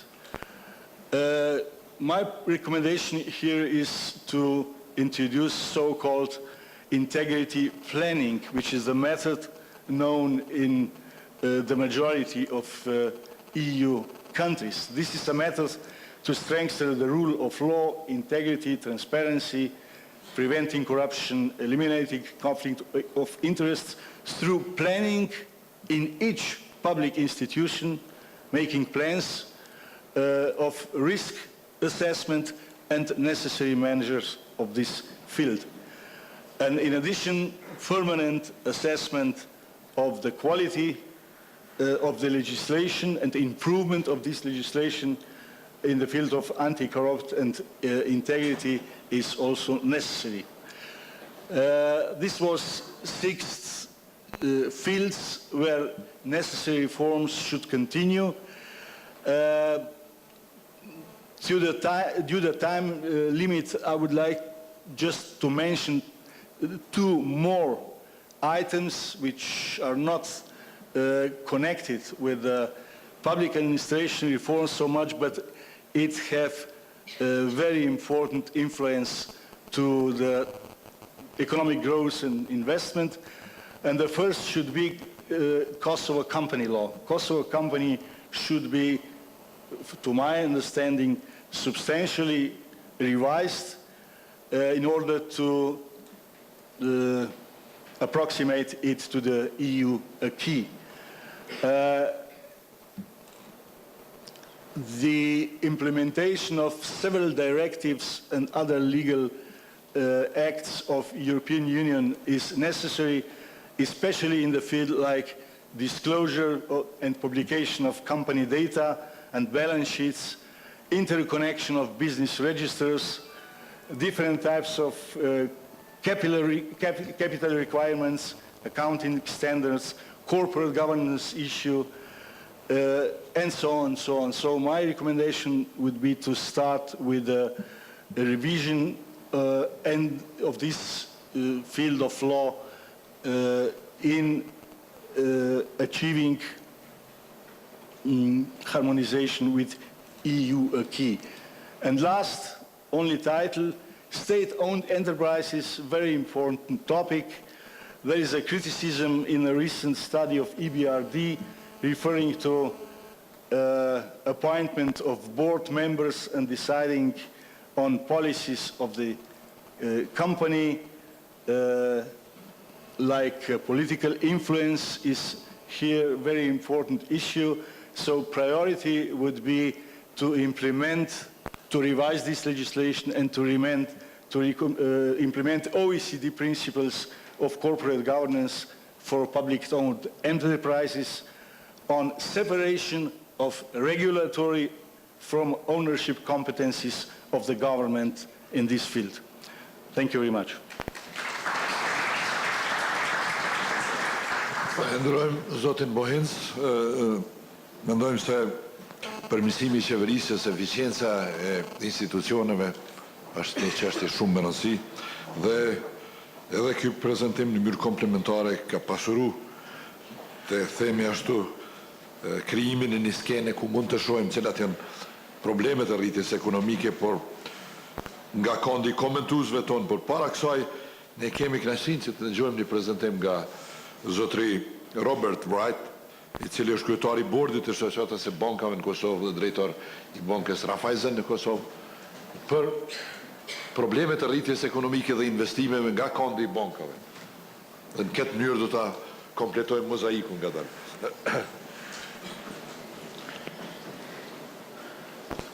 Thank you, Chairman. Good morning, ladies and gentlemen. I'm delighted to be here, and let me add my thanks and congratulations to Riinvest for an excellent conference, broad agenda and a great quality of speakers and participants. I was asked to present some banking statistics over the next 10 minutes, which I'm always glad to do and always glad to put the real situation out there to the public rather than what you might sometimes hear in the media or on the street. So this gives me a great opportunity to put the real numbers and the real situation.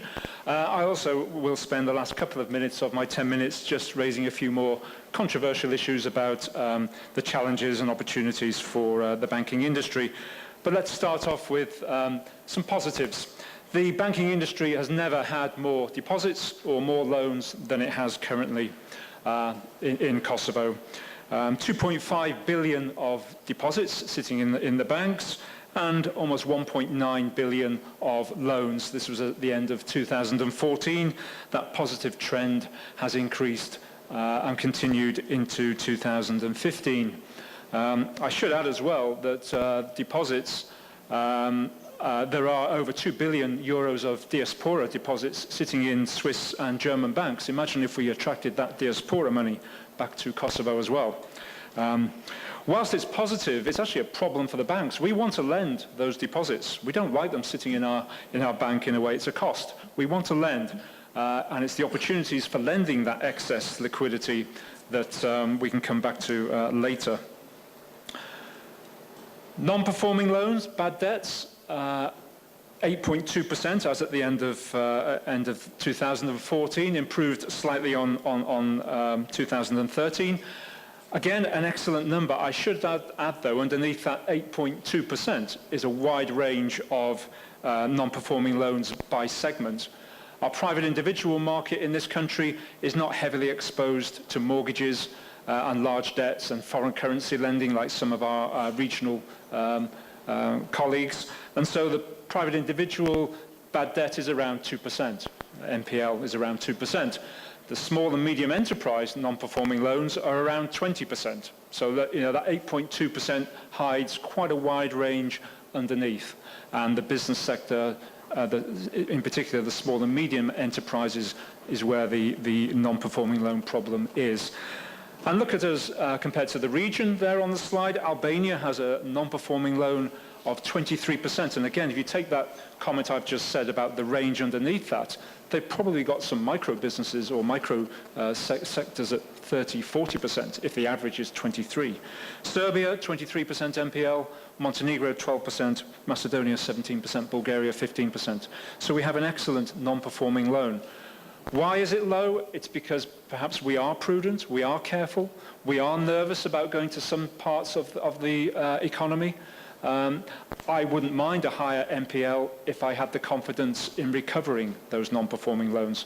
I'll come back to that in a second. We deliberately perhaps limit our NPLs because we are reluctant and nervous to go to some parts of the economy. In terms of interest rates, a favorite topic, I've worked in several countries, never seen such interest in loan rates as we have in this country. The rate for deposits, first of all, the rates have come down. As we have that excess liquidity, as we can't lend it, we have dropped rates. We don't need deposits in a certain sense. Loans have come down to an average, and I stress the point average, 9.2%. So if they're average 9.2%, that means, yes, there are 11% loans out there, but yes, there must be 7% loans out there to get an average of 9. And they're coming down, and I can say again, Q1 2015, the average loan rate is even lower. And also, very importantly, our margins are being squeezed on interest income. So yes, deposit rates have come down, but loan rates have come down even more. And you'll see our margin there as an industry of 8.1%, or our spread, compared to 10.9% 4 or 5 years ago. So interest rates are going certainly in the right direction. I'm not going to dwell too much on this slide. There's a lot of data. Let's just look at the bottom line there, the very bottom line. 60 million profit for the industry last year, compared to 26 million the year before, 18 million the year before that. How is that achieved? It's not really through interest income. Interest income relatively flat over the last 4 years. It's been about reduction in interest expense on deposits, but also positively a reduction in provisions. We are starting to recover some of our debt, but equally that reduction in provisions is sometimes just an internal calculation and re-evaluation of certain types of risk. So let's not get too complacent. I still say, and in practice it's still the case, that it takes 5 years to recover a bad debt in Kosovo, and that is proving to be the case. We've also managed our costs very well, relatively flat, despite a lot of pressure on cost, despite an increase in the cost of banking in Kosovo over the last few years. So we should be very proud of that 60 million. We get a lot of negative press, but we should be very proud. Believe me, you do not want to be in an environment with an unprofitable banking sector, as some of my colleagues in Slovenia or Ukraine or Hungary could tell you. So just in summary there, yes, income relatively flat as an industry, expenditure, all forms of expenditure, OPEX and provisions, bad debts coming down to give us a very healthy profit of 60 million last year. Other developments, we are actively pushing the Kosovo population to electronic banking. Again, I won't go through every box, but you can see the positive trends in areas such as POS usage, ATM usage, and payments through internet banking increasing nicely. Still some way behind regional norms, but getting better all the time. Here again, you'll see we've actually reduced our number of branches in the last couple of years. 310 branches in 2012 was our peak, or sorry, 311 back there. Because of the increased use of electronic banking, we're able to close our branches and push and get more customers using electronic banking.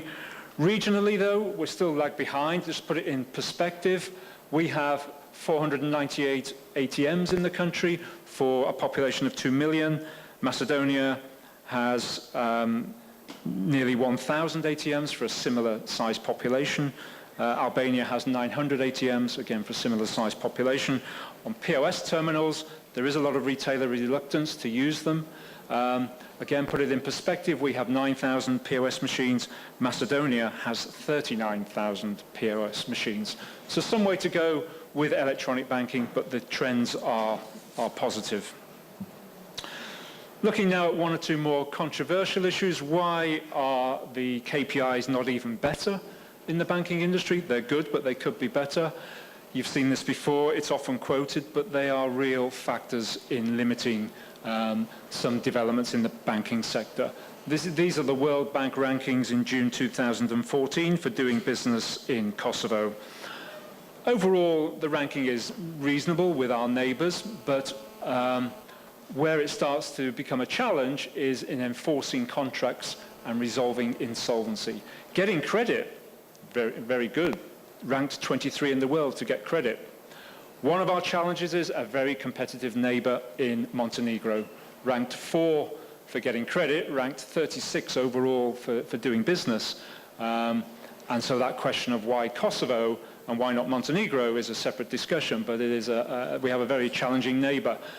The good thing is, though, coming back to banking, you can get credit in this country, but enforcing those loan contracts to get that debt back, ranked 138. And resolving insolvency, I think there's only 180 countries in the survey. We are ranked 164th. I still have the top 5 bad debts on my desk. I inherited 6 years ago when I came to this country. It is very difficult. Easy to lend. When it goes bad, difficult to get it back.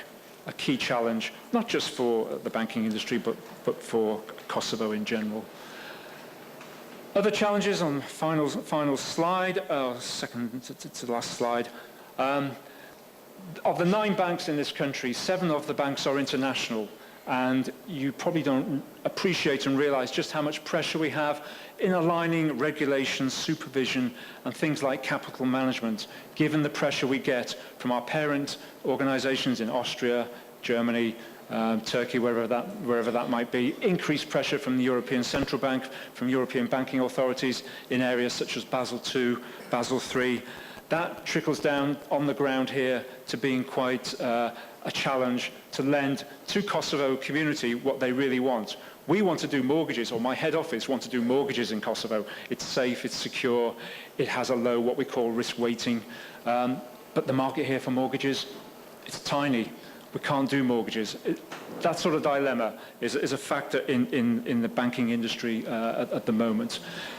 One of my favorite subjects, there's too much saturation and concentration. What do I mean by that? Saturation, too many players in one industry. I've recently been quoted as saying there are over 400 hotels in this country, but no tourism.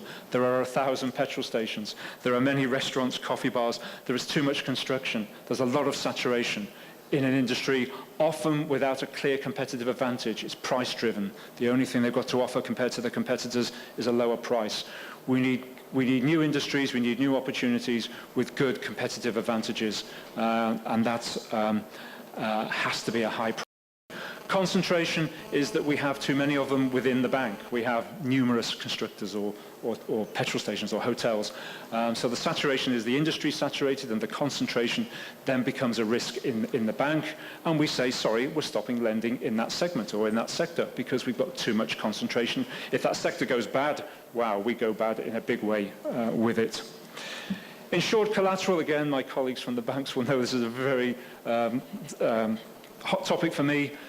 Your collateral, our customers' collateral is our security, but it's not insured. It could float down the river, it could burn down, it could get stolen. We've got to have insured collateral. If you want rates even lower, insure your collateral, secure it. It's all you've got in times of difficulty. The insurance industry in this country needs to have some big improvements. The informal economy, one of the reasons our NPLs are low, we don't go too much out into the informal economy where life would be much more difficult because we don't like not having audited accounts or having clear transparency about what we're getting into. So we do limit our activities, sort out the informal economy, and we'll expand our activities even further. A mortgage market, again, another subject close to my heart. The total mortgage market in this country is 22 million euros. I think there's some single mortgages in the UK that size, if you live in London. 22 million. A home-owning population is a great thing for the economy and for the country in general, not just for the banks. The effect on the supply chain, the range of people in the economy involved in home ownership is huge. The feel-good factor that you get by owning and appreciating assets is huge. Let's get that mortgage market going. The demographic profile of this country is perfect for mortgages. They want to borrow. We want to lend. It's getting better. But there's still a lot to do. Electronic banking usage, yes, we could do more, but it's going in the right direction. And the unbanked, and I don't just mean private individuals there.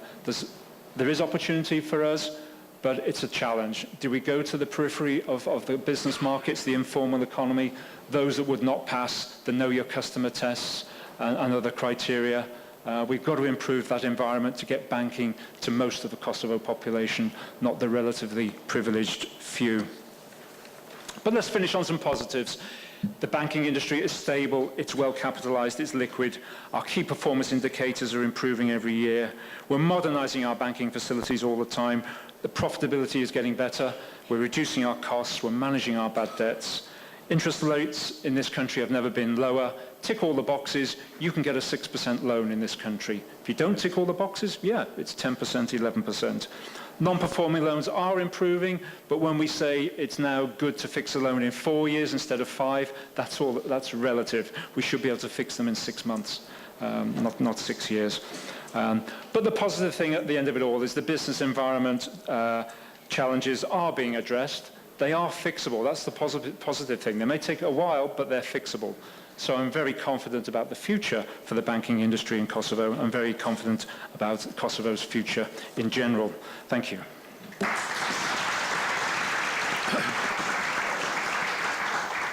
Faleminderit, pam do me thonë një shikim në problemet e zhvillimit të industrisë bankare, që është një tregim i suksesshëm në Kosovë, por mbetet një nga sfidat, mendojnë e këtë sektor, se si kjo industri e shnosh të ndërtoj lidhje më të forta zhvillimi dhe një perspektivë afatgjate të përbashkët në sektorin e prodhimit, që do të adresoj punësimin më të madh dhe eksportin më të madh Kosovë. Kjo mbetet një çështje që duhet të diskutoj jo vetëm sektori bankave, por mendoj edhe qeveria dhe tjerët me politika tjera. Por ndryshe, deri tash kemi pas një zhvillim shumë të suksesshëm të sektorit privat bankave, po them shumë të suksesshëm për një madhësi të një sektori që i përgjigjet Kosovës, por nga ana tjetër sfidat e zhvillimit të sektorit privat janë shumë të mëdha, sidomos sektorit prodhimit dhe të eksportit. Dhe këto dyja duhet tentojmë t'i lidhim të ardhmen pak ma mirë se sa që i kemi lidhë deri tash. Vazhdojmë tash me rundin tjetër, i kemi komentet e musaferëve tonë të nderuar, të zgjedhur, dhe reakcionet ndaj asaj që dëgjuam nga këndi i komenteve që do të kemi nga spari nga profesor Michael Landesman, që është drejtor shkencor i Institutit Vienës për studime ekonomike ndërkombëtare. Instituti Vienës është një institut lider për studime në zhvillimin ekonomik, sidomos të Evropës qendrore edhe lindore, dhe ata merren edhe me Kosovën. Ne kemi një bashkëpunim afatgjatë, që nga fillet të Riinvestit ne kemi qenë shumë të lidhur, kemi pas një pauzë, por ta shpresoj se përsëri do ta fillojmë bashkëpunimin. Kemi kënaqësinë të japim fjalën zotit Landesman.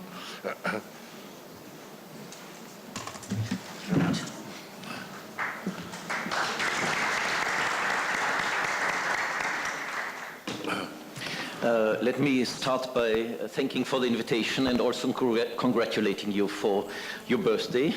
You look young for a 20th anniversary.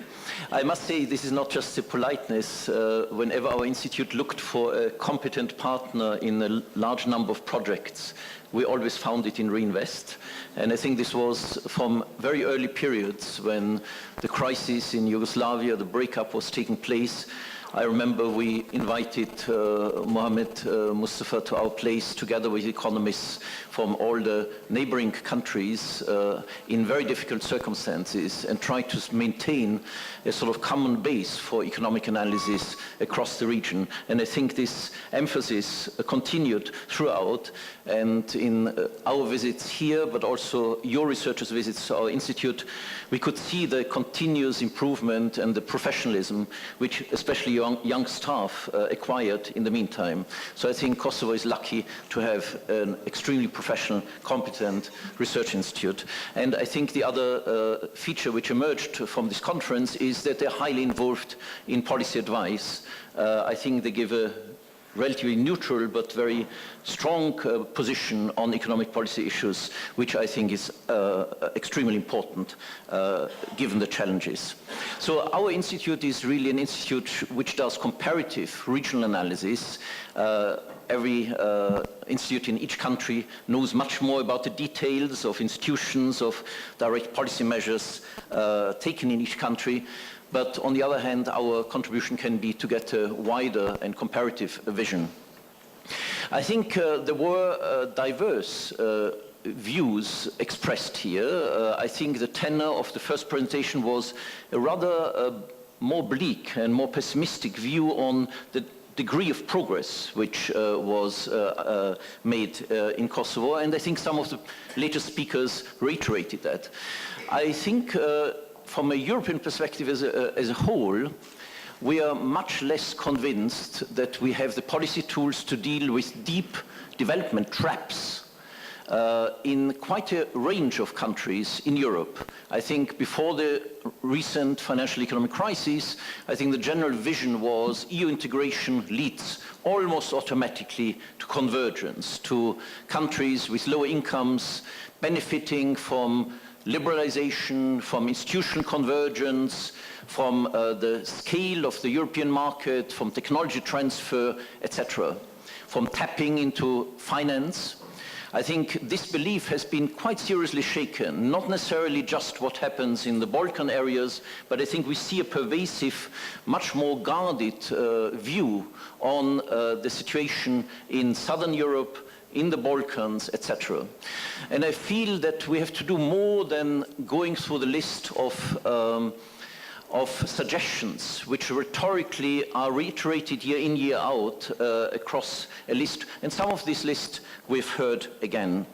So let me focus a bit on this issue of development trap, and I think you've seen probably some of the most important indicators which show this development trap, meaning that there is a lack of dealing with deep-rooted structural issues.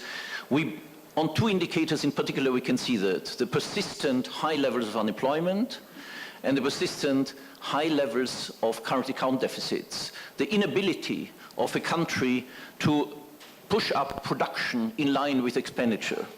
I think I would single out these two areas, which I think also the first presentation by the University itself has singled them out. There are other imbalances which are things, but I think the focus on dealing with these issues is utterly of importance.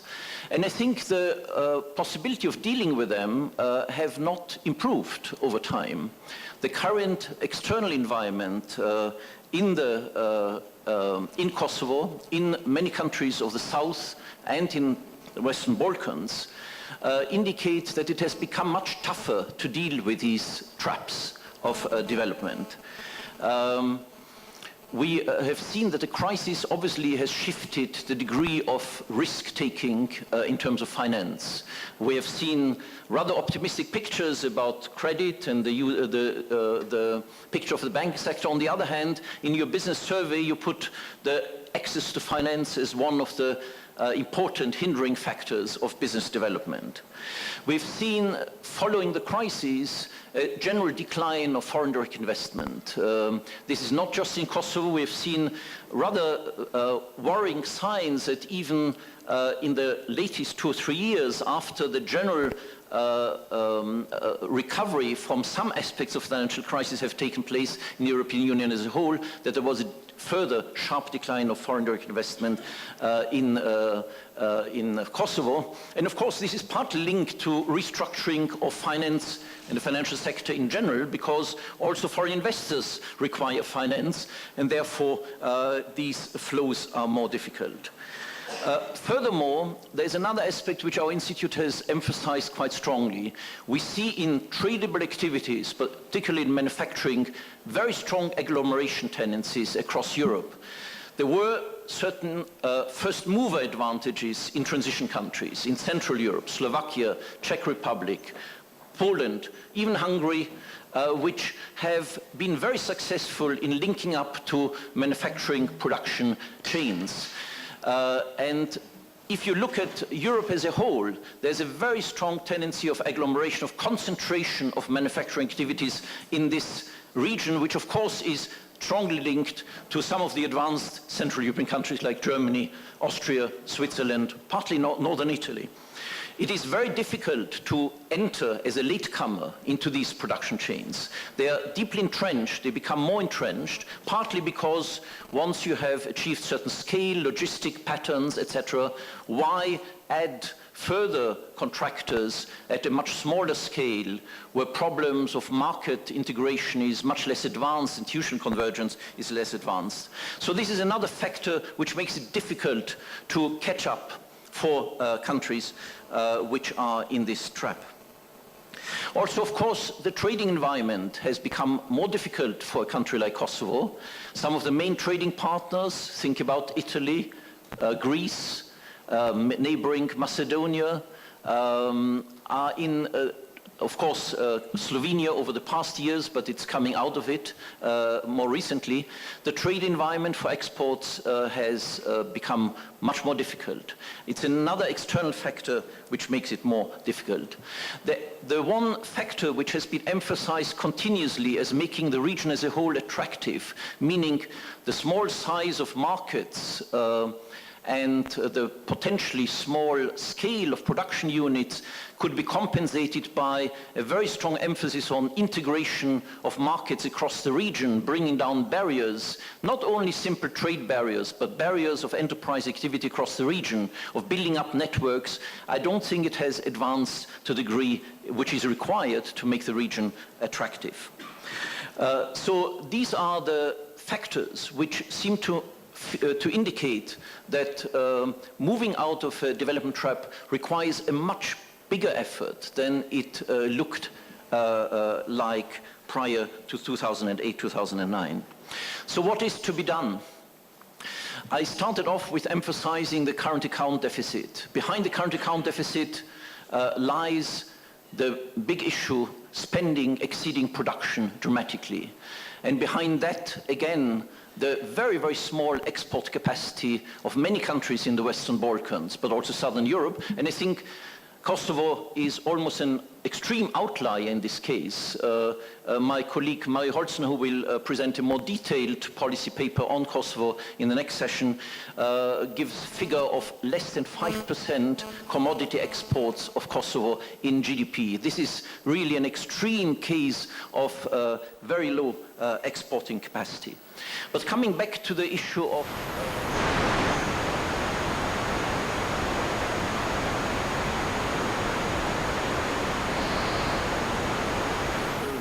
curse. The curse, which in many ways is of course felt by households as an extremely important helpline against poverty, against shocks, where households feel remittances from their population abroad helps them to somehow keep over water. But in structural terms, it is one of the single factors which explains some of the features which we have seen in terms of very high current account deficits, a pressure on sectors which are not there to just absorb the additional expenditure in terms of consumption, but would lead to more spending going into tradable activities.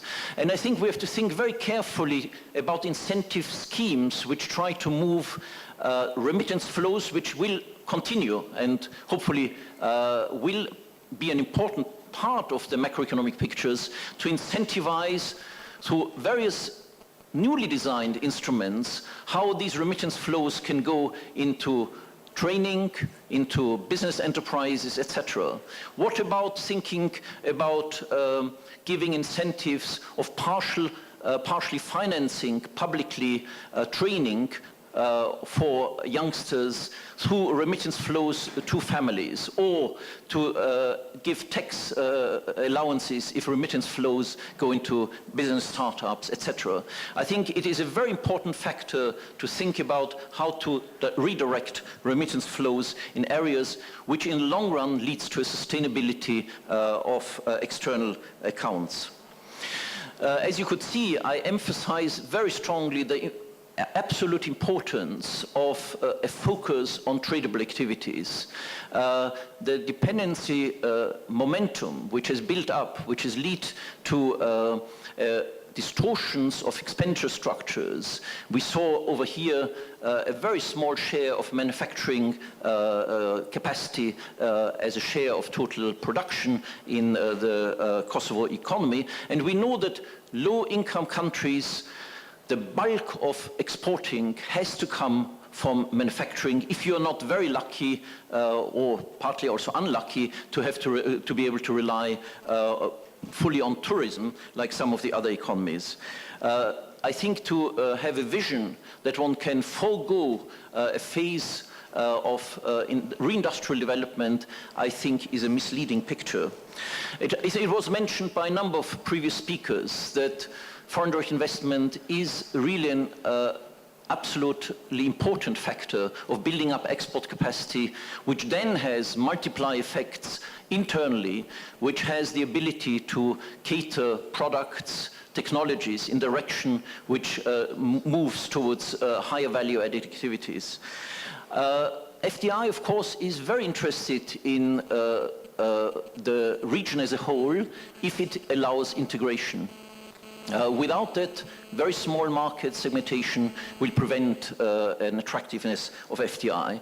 But why not start to build up, like was the case in early transition experiences? Think about Hungary, also Czech, Slovak Republic, but also the Asian experiences of trying to make sure that certain regions become specialized regions for tradable activities.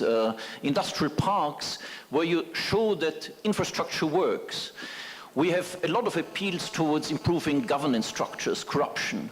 I think it is difficult to do that across the board for a country as a whole, but why not develop a demonstration effect where particular regions, particular local authorities are emphasized, where and monitoring design is concentrating on making sure certain attempts, it doesn't have to be all concentrated in one around the capital city, but it has to have some regional distribution where one attempts that energy provision, transport structure, etc.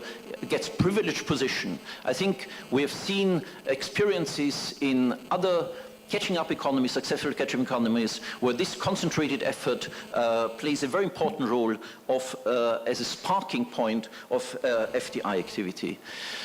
What was mentioned also in a number of presentations is, again, in very general terms, improvements of quality of education. Again, I would emphasize a linking of a focus, at least a partial focus, of a part of the education system to deal with the requirements, potential requirements of foreign investors or export activities. It was mentioned by quite a lot of researchers that there was general improvement of tertiary education in many transition countries. One has forgotten about the intermediate stage of vocational training to emphasize the building up of education institutions, which for the building up of manufacturing capacity, engineering capabilities, etc., is absolutely important. I have not done research on the institutions of vocational training in Kosovo, but in general, if one looks at many countries in the region, this is a gap which has to be filled. I think I will close over here. Let me just remind you, overall I feel there has to be a push in a direction to deal with these structural imbalances which have set in, and I would not avoid thinking about innovative policy packages which partly also go against the general trend. The general trend has been horizontal measures of generally emphasizing business environment, governance structures, etc. I think given the lower reliance which are possible on just the takeover of technology from abroad to FDI directed, I think the time has come to think of a much more focused design of industrial, regional education and training policies. Thank you very much.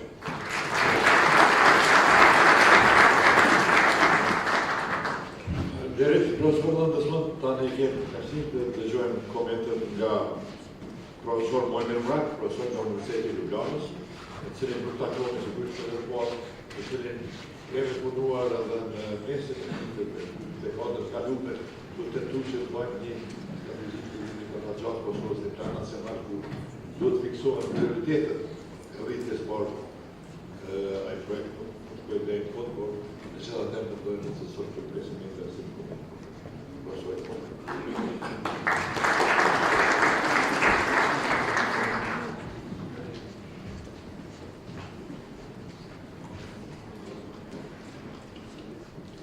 Morning also from my side, and of course I would like to join all the predecessors in the discussions, presentations to congratulate Riinvest for the anniversary. I must say I have kind of also a little bit of a personal thinking here. I started my career in Ljubljana in a research institute the financing, because what I understand, the Riinvest is basically financed on the project-by-project basis. We were doing the same at that time in Ljubljana, and I know that's a hell of a problem.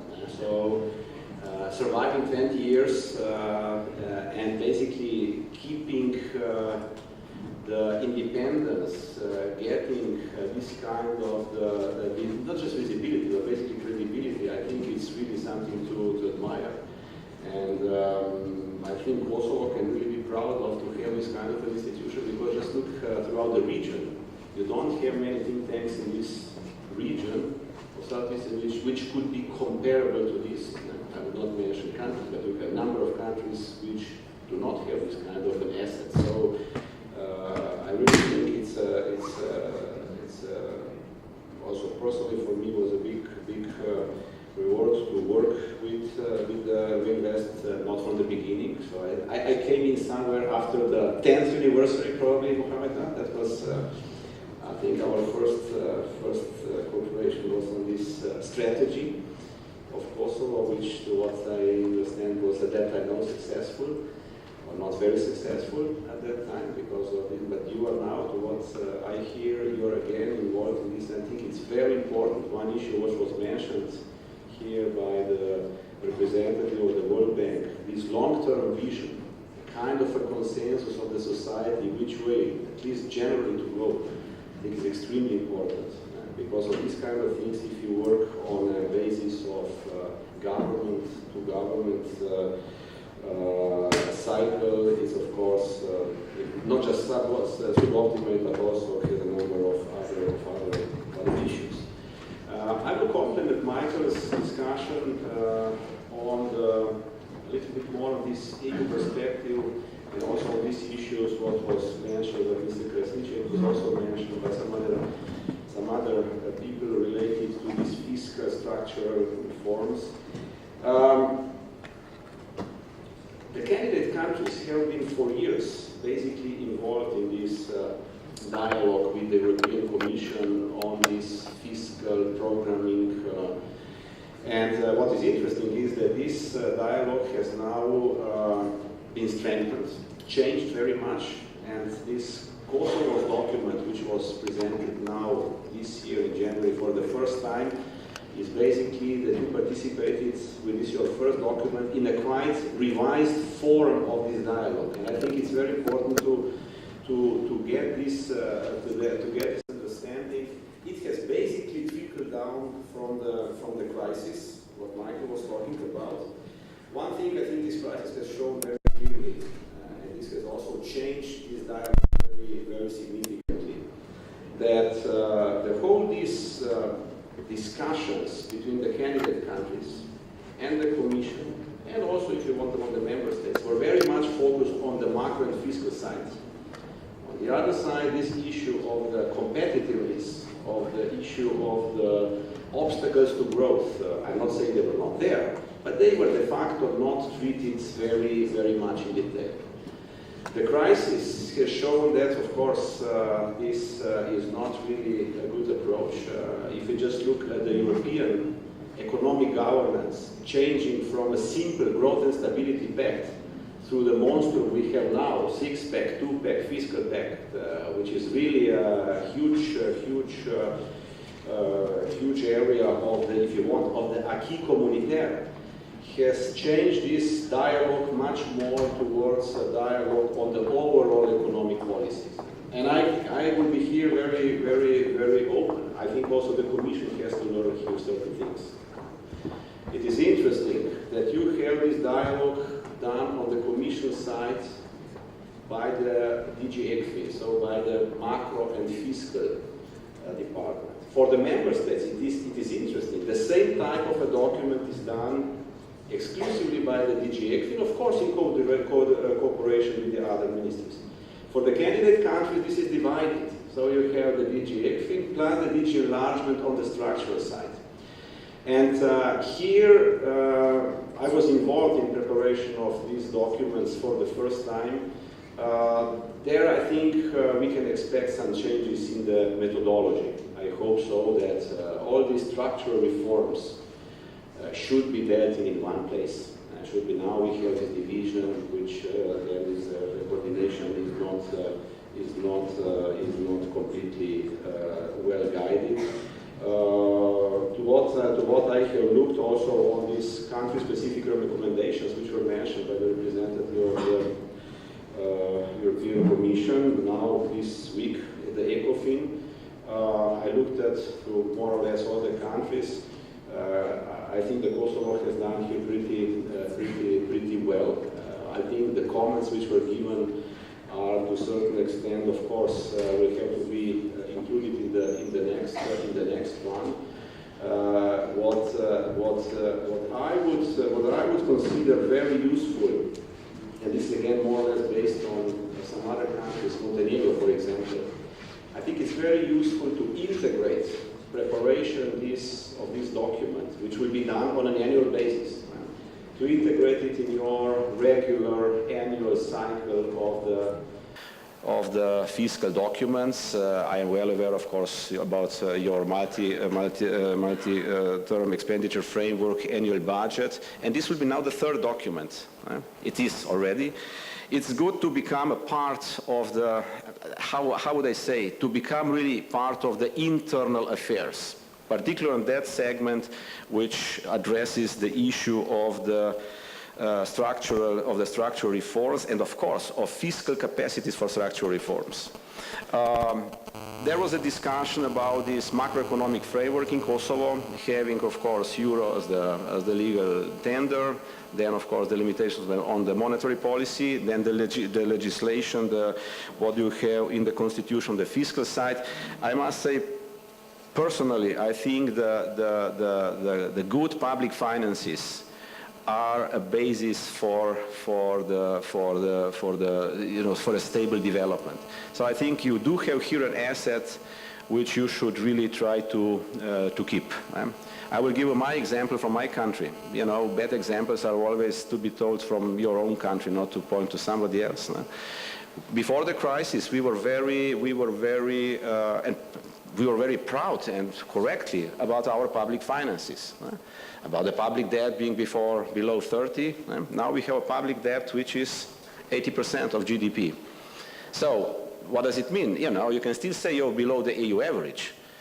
But, you know, in case that there is another wave of the crisis, your space for maneuver is drastically limited comparing to that period. So I think your space, you do have space on the fiscal side in terms of public debt should be really used very, very wisely.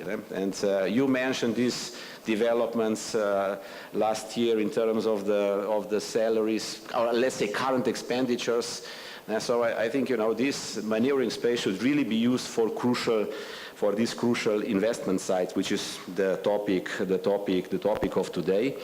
Very interesting. I have looked, of course, preparing myself for this, to look at these figures for the investments, savings, and so on. And it's interesting. If you look the fixed capital formation in the region, and of course Kosovo here in this respect, it's a bit lower. But if you look then in the structure, you see that the investments from the public sector as percentage of GDP are higher than on the average. And I am not just counting these last few years where this highway was a very important element for increasing this. But the issue where you are really much lower than the rest, and this was also mentioned, is the private investment side. So here, of course, I will not go to this what was mentioned, the issues related to the FDIs to make the environment more friendly. There was this discussion about the banking sector, but basically the private side seems to be the very important. And another thing, in terms of the public side, there is always, again, I will mention our experience in Slovenia, where there is a problem to finance a project, an important project, and there is, of course, no fiscal room, then there is a magic word, public-private partnership. When you don't know where to finance, at least in our case, this is private-public partnership. I have been dealing with these PPPs already before I returned to Slovenia, so I am I'm very much in favor of these projects. But what is important is this project have to be structured very, very carefully. The other thing, they should be really, the sectors should be selected where there are experience. We are now considering in Slovenia to build the railway, a huge railway with a public-private partnership. Of course, it's doable, but the number of railways with the PPPs in the world is relatively small. On the other side, if you look at the energy sector, what you are considering here, this is the area where the public-private partnerships are pretty good, but well structured. Don't forget, for example, the case of Portugal, which was a kind of a champion on PPPs on certain time, but most of these PPPs then ended up with public debt. So yes, but carefully and to be done in a way which will do the things well. A few minor comments. I have to come back to this education and just strongly support what Michael said, and it was already said before. Again, using my country as a case. You know, if you go to the OECD statistics, you will see that Slovenia is, in terms of the enrollment of the cohorts in the third layer of the education, one of the top countries. So you would say, ooh, excellent. But then on the other side, when you go deeper into this, you see that the number of years the people study is much longer than in normal countries. So it's basically, we have hidden unemployment in our educational data. On the other side, we do not have, or we have less than we used to have, this vocational training issue. I think these are the problem in all this region, partly coming also from this is one of the legacies of the socialist system. In what sense? In a sense that what was considered something as worth it was the university level education. On the other side, in the society, the status, or not the status, basically the perception was that this vocational training level is not that worthy, but of course now the experiences show that's completely the opposite. Just one more thing on the investments, on the growth issues. What was interesting looking on the growth rates. We have now growth rates more or less coming back. They are similar, but the structure of the components which contribute to growth, for example, here in your case, or in the case of some other countries, is very different. So in your case, and in the case of some other countries here, is very much, of course, the consumption. Not that much on investments. If I look, for example, in Slovenia, now we have growth, and the government is very proud of, we are having growth, but de facto we are having growth because of two elements where the government was not really particularly, instrumental. Exports, where, of course, you have this. And the other thing are the EU investments. I think that's one of the big EU funds, EU funds, cohesion funds. These are one of the key elements for the economic growth in these Central European countries these days.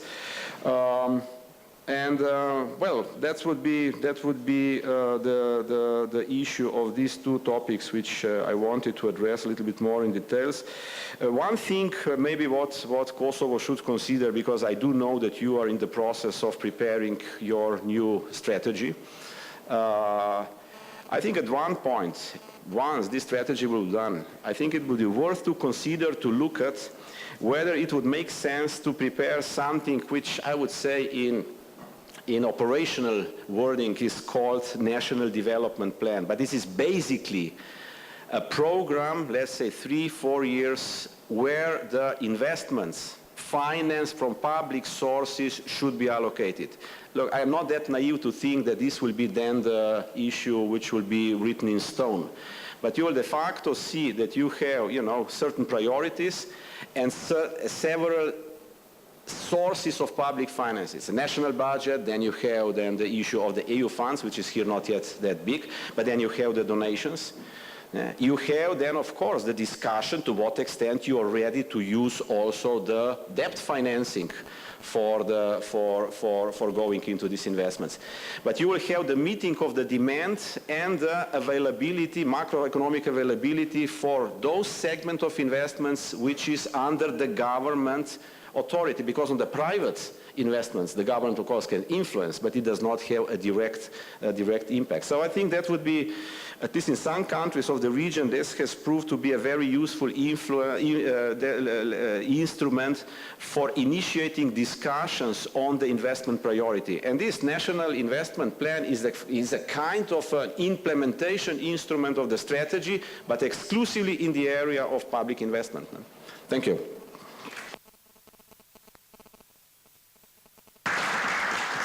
Faleminderit, profesor Mrak. Vazhdojmë me komentet vijuse. Në vijim kemi komentet e profesor Abdixhiku, profesor nga Universiteti i Evropës Juglindore, por profesor Abdixhiku mund të fletë edhe nga eksperienca si investitor, sepse udhëheq një nga konsorciumet më të rëndësishme, një holding and the Balkan, që është një fabrike ekolog, dhe këta si investitorë kanë qenë prezent në Kosovë, kështu që mund dëgjojmë komentet e tij se si ndihen investorët në Kosovë, por jo vetëm reaksionin e asaj që dëgjojmë sot këtu. Faleminderit profesor Muhamet, si duket I funksionon shumë telepatia akoma. Më lexoj edhe idenë edhe pse s'fatëm biseduar në këtë drejtim. Të nderuar pjesëmarrës, pa lëshuar shumë në pjesën e prezantimit më dhe përshëndetjeve më individuale, më lejoni që të bashkangjitem para folsve posaçërisht në përurimet e jubileut të Institutit Riinvest me rastin e 20 vjetorit, dhe unë do të uroj edhe personalisht profesor Muhametin dhe gjithë stafin e tij institucionalisht për kapacitetin që e kanë ndërtu, jo për shkak se 20 vite nuk janë edhe pak, por ama në periudhën në për të cilën ka kalu dhe si ka mbijetu ki institucion në kontekst po deshet edhe kohe, edhe hapësire, kjo është për të nënvizuar. Unë vetëm një moment ju them, edhe në 2 muaj e gjys, gjatë kohës në vitin 99 të bombardimeve dhe shpërnguljeve masive nga Kosova, profesor Muhameti dhe stafi ti nuk e ndalën punën. Erdhën në Tetov dhe hapën një zirë dhe vazhduan të punojnë atje. Dhe kjo është pse është specifik mbijetimi I këtij institucioni dhe unë uroj që të radhit më të qe sukseset, sepse vërtet ka kontribut dhe vlerë të shtuar jashtëzakonisht të madhe në kushte të vakumit të madh dhe mungesës së madhe kapacitetit institucional në Kosovë, fatkeqësisht. Në këtë drejtim unë do të dua që të përmbledh disa pika që u tha këtu me një qasje edhe të këndrit apo të dioptrisë mikro, duke qenë profesor I makroekonomisë dhe financave publike dhe njëjtën kohë duke qenë, siç tha profesor Muhameti, edhe drejtues I një bordi të një investitori që për këto 10 vite në Kosovë është diku ndoshta ndër më të parët akoma për nga vlera e investimeve. Rreth $50 milion realisht kemi investime dhe ne po ballafaqohemi me tregun real, me sektori real, me këto kushte të përditshme në tentim të zhvillimit dhe rritjes ekonomike të Kosovës. Mund të tingëlloj bukur dëshira për caktimi se sa duam qenë normat e rritjes ekonomike. S'ka gjë më debative sot në botë, posaçërisht në vendet në tranzicion. Nuk mjafton norma 3%, pra duhet kemi nevojë 7%, 8%, këtë tingëllon bukur. Apo unë besoj që Kosova, ashtu siç edhe vendi im, Maqedonia, akoma se ka determinu sakt potencialin e saj, që të mund të sheh edhe parafësisht cila duhet norma e cila do ta mbajë në zhvillim të qëndrueshëm. Ku them në zhvillim të qëndrueshëm sepse rritjet ekonomike në vendet tona në tranzicion nuk janë cilësi dhe standard I jetës. Ne kemi edhe norma të larta të rritjes ekonomike në shembullin e Maqedonisë, por nuk janë përkthyer në standard të mirë të jetës, bile hiç në përmirësim. Kjo është signifikant për vendet që, siç jemi ne, ku kemi mungesë të madhe të kapaciteteve. Në funksion të asaj që u tha këtu dhe të fokusit në temë që pra kërkojmë burimet për rritjen ekonomike, unë do të theksoj 2-3 burime që këtu u përcaktuan, u theksuan, u analizuan. Aspekti populativ.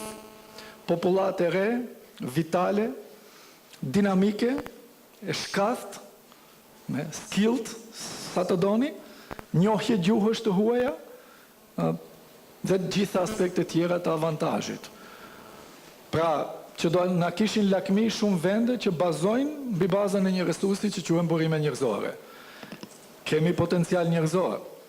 Në anën tjetër, në politikat apo në sektorin bankar dëgjuam disa indikatorë që për mua personalisht janë shumë të njohura dhe fare jo befasuese duke njohur aspektin se një bank në Kosovë realizon normën më të lartë të profitabilitetit në një vend më pak të zhvilluar.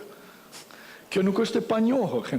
Pra, bankat që operojnë në nivelet sa më të pazhvilluara kanë norma të rritjes më të madhe dhe profitabilitetit më të lartë, po deshet edhe në vlera relative, edhe në vlera absolute. Bile paradoksale në kushte kur kemi një potencial të madh të depozitave dhe realisht dëgjuam nga referuesit e sektorit që e njohin se kanë dëshirë të plasojnë mjetet e tyre sa më shumë, sepse ato kanë kosto. Megjithatë kostot i kanë akoma shumë diskrepancë të madhe dhe marzha e përfitimeve në Kosovë është më e madhe se në çdo sektor tjetër. Pra, bile duke i pas parasysh inputet dhe kostet shumë të larta që i ka sektori bankar, sepse pagat mesatare në sektorin bankar, si kudo, janë gati dy fish, më të larta se çdo sektor tjetër, përsëri shkalla e profitabilitetit është më e lartë. Në anën tjetër, norma më e ulët e kredive të këqija. Çka do të thotë ka potencial kreditor, apo? Ky është burimi i dytë. Të shkojmë te politikat fiskale, pam se ata janë poshtë naltë të konsoliduara dhe mirë qëndrojnë. Ka hapësirë fiskale, konstatuan këtu edhe parafolësit e mi, në të gjitha aspektet. Një hapësirë fiskale është edhe në rritjen e matutjeshme të ardhurave publike që Kosova i ka për gjithë krahasim me Maqedoninë, me popullsi dhe kapacitet gati sa Maqedonia. Pra këtu domosdoshmë shoh hapësirë për rritje. Jo normave tatimore, ju lutem, por as edhe bazën tatimore, por ama në arkëtimin më efikas të ardhurave dhe këtu ka shumë potencial.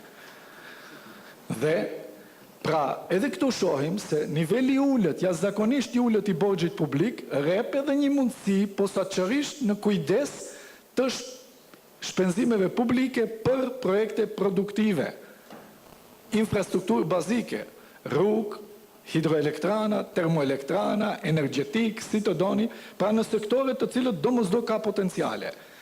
Unë përmenda vetëm 3-4 faktorët që pam potencial të madh, dhe në anën tjetër, varshmëria ekstreme e Kosovës nga importi jashtëm. Pra ka edhe trek. Dhe unë studentët i mësoj, po që se kemi potencial dhe ka kërkesë në trek, kjo është ajo që ne duhet të gjejmë mënyrën si ta bëjmë këtë lidhje. Dhe kjo lidhje nuk është gjitha që lehtë. Sepse nga mundësit deri te realiteti, pra ka një diskrepancë. Politikat që mund të jenë edhe të mira në disa segmente këtu i pam, edhe janë të mira, por ama çka mungon? Kanalet e transmisionit të këtyre politikave nga politik bërja deri te sektori real, te zbatimi. Këto kanale kanë fyt të ngushtë, kanë nyje të mëdha të ndryshme, pra unë përdori metafora dhe sinonime që të mos preken ndoshta përfaqësuesit e politik bërjes këtu, po qeni sigurt se nga sektori real ne ballafaqohemi me çështjet më, do të kisha thënë banale, në zbatim të këtyre politikave. Që do të thotë kemi një gap, një diskrepancë jashtëzakonisht të madhe midis politikave jo gjithaq të mira, gjithmonë kanë hapësirë për përmirësim siç i nënvizuam, por edhe ato jo të zbatuara. Çka nënkupton? Kjo diskrepancë, këto kanale të zëra, apo kjo nije, ky ngërç është te institucionet. Dhe jo rastisht, institucionet përcaktohen edhe në teorinë ekonomike si determinant shumë e rëndësishme e rritjes ekonomike dhe zhvillimit ekonomik. Termi institucion është shumë kompleks, dhe sigurisht ka nevojë këtu të elaborojmë, duke filluar nga gjyqësori, nga administrata publike, nga mënyra e zbatimit të ligjeve, normave e kështu me radhë, deri te mbikëqyrja e tyre dhe krijimi I kushteve të rregullta për lojë të barabartë dhe fair në treg. A kemi kështu institucione? Jo, të dashur pjesëmarrës, fatkeqësisht, dhe unë do t'ju them disa segmente ku ne dështojmë failure, ku jemi në vendin tim, se profesor Mrak shumë mirë tha, pra shembuj do t'i marrim, duke u referuar dështimeve në vendet tuaja, mos prekim do një vend tjetër. Edhe pse në këtë rast, po të më dëgjoj mu dikush tjetër nga pala tjetër, do më konsideronte se e bëj për motive tjera, për shkaqe etnike. Mirë po, kjo nuk është. Vendi im është Maqedonia, dhe ne kemi bërë shumë gabime, me ju thënë të drejtën. Pra, këtu folën potenciali investimeve. Dhe ne kemi shkuar me një sforcim jashtëzakonisht të madh të ashtu quajtur të investimeve të huaja direkte, duke u dhënë pozicione jashtëzakonisht stimule jo eficiente, jo meritore, që kur I bëjmë sot analizat e impaktit, ju them analiza shkencore, të impaktit të FDI në rritjen ekonomike, ky korelacion është negativ. A ka mundësi të jetë kështu? Pra ndoshta është krejtësisht paradoks, e dini pse? Se kostot e investimeve që ja japim investitorëve janë më të larta se përfitimet që I marrin prej tyre. Edhe pse akoma jemi në listë të fundit në Maqedoni, me njerë pranë Kosovës, me investimet të huaja direkte. Prandaj duhet jemi shumë kujdesshëm në krijimin e këtyre beneficioneve dhe mundësive me çdo kush për të dëshmuar se kemi klimë të biznesit pozitive për tërheqje të investitorëve. Tek ne vinë investitorë të cilët janë konjunktural. Përveç se marrim 10 vite motivacione duke mos I tatimuar asgjë, pra në ato zonat e lira ekonomike, se gjithë vendi im është shndruar në zona ekonomike, si kemi 6 gjithsej, dhe po t'i marrim në aspektin hapësinor, nuk e dia ka mbet më shumë jashtë zonave apo brenda zonave, dhe këto të operatorë në këto zona kanë atë shumë benefite dhe përfitime, që nga importi që s'paguajnë asgjë, pra dogan, të vëshë, deri të tatimet në të ardhur, tatime personale dhe taksa tjera, dhe pagat mesatare që ato I paguajnë janë 250 euro. S'kan faj ata, pra nuk jam I përkas konceptit të ekonomisë liberale, fare s'kan faj ata, por kanë faj këto të cilët në mënyrë inferiore, për të dashur të tregojnë shifra rritse, politik bërësit, sepse kanë dështime diku tjetër, dhe s'u ka mbet me çka të dalin prej situatës, tani I japin kushte, do të kisha thënë unë hiper preferenciale. Bile dhe energji të subvencionuar që I paguajmë ne dhe kompenzojmë nga buxheti jon, taksa paguesit. Këta I marrin të gjithë infrastrukturën në zonë, nuk paguajnë taksa, bile dhe subvencione në çdo numër punëtori të punësuar. Dhe këtë gabim nuk duhet ta bëj Kosova, në asnjë mënyrë, në emër të investimeve të huaja direkte. Pra, Kosova krahas investimeve të huaja direkte ka një potencial edhe shumë më të madh të ashtu quajtur burimet nga diaspora, që themi diaspora direct investment. Sot një javë në këto hapësira ne do kemi takim në konferencë me Unionin e Diasporës Globale, gjithë shqiptare, nga gjitha trojat, ku mes të tjerash janë mbi 17 dek të strukturuara në për gjithë botën, nga Amerika, Evropa dhe deri në Australi, të cilët në një mënyrë apo tjetër janë në sinergji dhe lidhje të krijimit të networkit. Prandaj kush dëshiron që të jetë prezent në atë konferencë jeni të mirëseardhur. Pikërisht nga sot një javë, që nesër një javë të vazhdojmë në Tiranë. Pra, nga krejt kjo mundësi, duket se potenciale ka shumë më shumë se sa që ne I kemi të evidentuara, nevoj dhe kërkes ka po ashtu, ne vetëm duhet që këtë ta lidhim. Dhe kjo lidhje përsëri mbetet midis, pra siç tham te aspekti I institucioneve. Për ta përmbyll këtë, në lidhje me programin ekonomik dhe të fundit që qeveria e ka draftu, një sugjerim përsëri më praktik, sepse pozicioni jonë si investitor gjendet në margjinat më të larta të atij programi, duke qenë në vëllim të investimeve përfitues I madh. Por nuk më duket mirë të shkohet në logjikën ngjajshëm siç e bëm ne në Maqedoni. sepse atje kemi transha, keni parasysh sa më shumë vëllim investimesh që lidhen me dy target, shuma investimit dhe numrit punësuarve, beneficionet janë në kozgjatje më të larta. Unë do të kisha thënë, s'ka nevoj për kështu progresion mbi bazë të këtyre dy komponenteve, sepse duhet të kthehemi dhe bazën ta drejtojmë te kompanit e vogla, të mesme dhe pse jo mikrobizneset. 99% e potencialit të rritjes të ekonomive në tranzicion duhet të bazohet, këtu është perspektiva. Nuk është perspektiva të kompanitë e mëdha. Ata nevojiten për shumë gjëra tjera se kanë efektin e vlerës zinxhirore.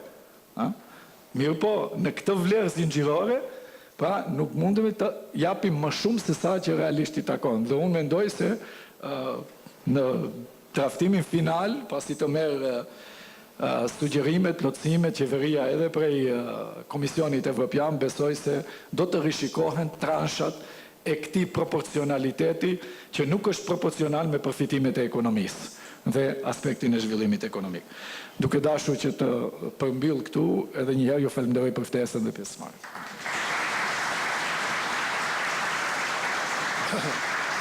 Faleminderit, profesor Beqeti, për punën dhe kontributin e juaj dhe komentet e fundit në këtë rund kemi nga profesor Paul Sudnik. Profesor Sudnik vjen nga Universiteti i Shkencave të Aplikuara të Lumir dhe kemi kënaqësinë që të kemi profesorë dhe në programet e Riinvestit dhe programet në departamentin e programet e Staffordshire University në studimet e MBA dhe bachelor, por profesor Sudnik krahas karrierës shumë suksesshme akademike ka qenë edhe një udhëheqës dhe një menaxher dhe një lider i shumë kompanive para se të shkojnë në akademi. Kështu që mund na jap një komente interesante gërshetuara këtu. Thank you, Professor Mohammed. Thank you. Do you know the definition of a consultant? It's somebody who borrows your watch to tell you the time. 4 to 5 minutes, right? Yeah. One of the privileges of working in a university is that one is around young people all the time. One can't be like young people, as the grey hairs increasingly testify, but one is around them, and so one identifies with their aspirations and one knows what they are seeking. The title of this section of the conference is Investment for Growth. And as our corporate manager, we were always told that in the company our greatest asset was our people. And I think that we recognize in Kosovo that the greatest asset of Kosovo is its people, because a couple of years ago there was that advertising campaign, Kosovo, a young country, wasn't there, with all those young people on the posters. And I think that education has been mentioned many, many times during this conference. Certainly from the platform it's come across to me as an important theme.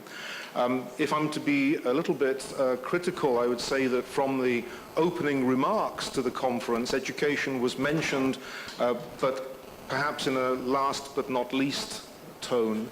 And I think that the conference speakers have really put education at the top of the agenda here.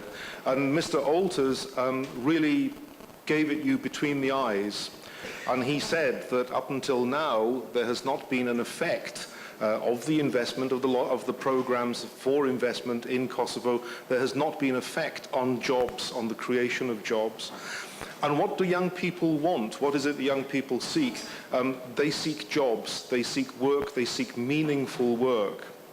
And I think that requirement that Mr. Alters also raised for education to be quality education, yeah?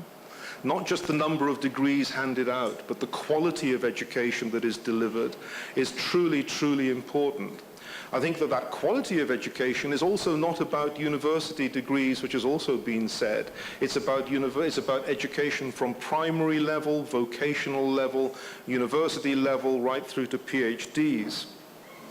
And Mr. Alters also talked about the dichotomy between, he eloquently talked about the dichotomy between growth and austerity strategies. And I think that there's another dichotomy as well between short and long term. And young people are torn between a short-term requirement for a good education that's going to give them a job, but they also are torn by a long-term requirement to secure their own future and the future of their family. And I have to be very careful here because there was an election in the United Kingdom last week where the leader of the opposition prefaced every comment or every speech that he made by saying, well, I met a woman in the supermarket who told me. Well, I met a student a couple of days who told me that his plan was to leave Kosovo in the not too distant future. And the reason that he was doing that was not because he had not had a bad education. It was not because he did not see a future for himself in the country. It was because he did not see a future for his children in the country. And his children are aged 4 and 6. And you have to then ask, at what level should we be pitching this concentration on quality education? And clearly we have to start at the primary level. You know, the primary level is really, really important, and that's the dichotomy between the short-term requirement of education for now, but the long-term requirement of education for the future. Because apart from education for themselves and for their children, young people also want mortgages, Mr. Wright, don't they? They want to have that benefit of being able to own their own property. And if you can persuade children, if you can persuade young people that they have a future with their own job, a good education, their own job, if you can persuade them that their children have a future, and if their children can be brought up in a property that they own and have an investment in, then you will keep the most important resource that Kosovo has, its young people. And that would be my reflection on today's conference.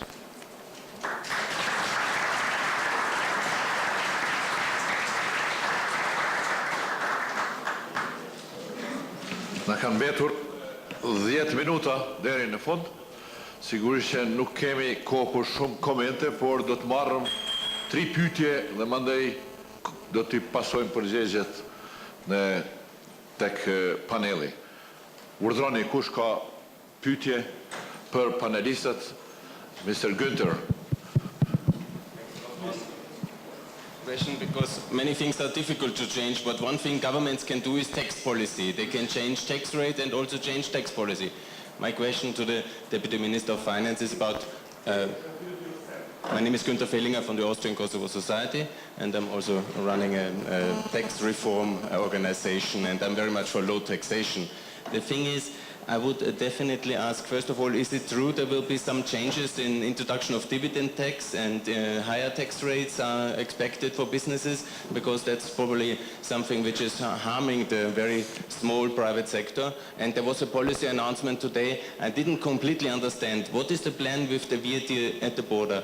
Because my assessment of the last 10 years here, it doesn't matter if you wish to have a manufacturing sector, but as long as you collect more money at the border than internally, and as long as you have such a tax collection system at the border, you will not have ever a manufacturing sector in Kosovo, and that's very unfortunate. So I was very happy to hear this policy announcement, but I would like to understand if that's really now happening. Thanks a lot. Pyetja tjetër, të marrëm 3 pyetje. Edhe të përgjigjemi. Kemi atje një ngritje dorës.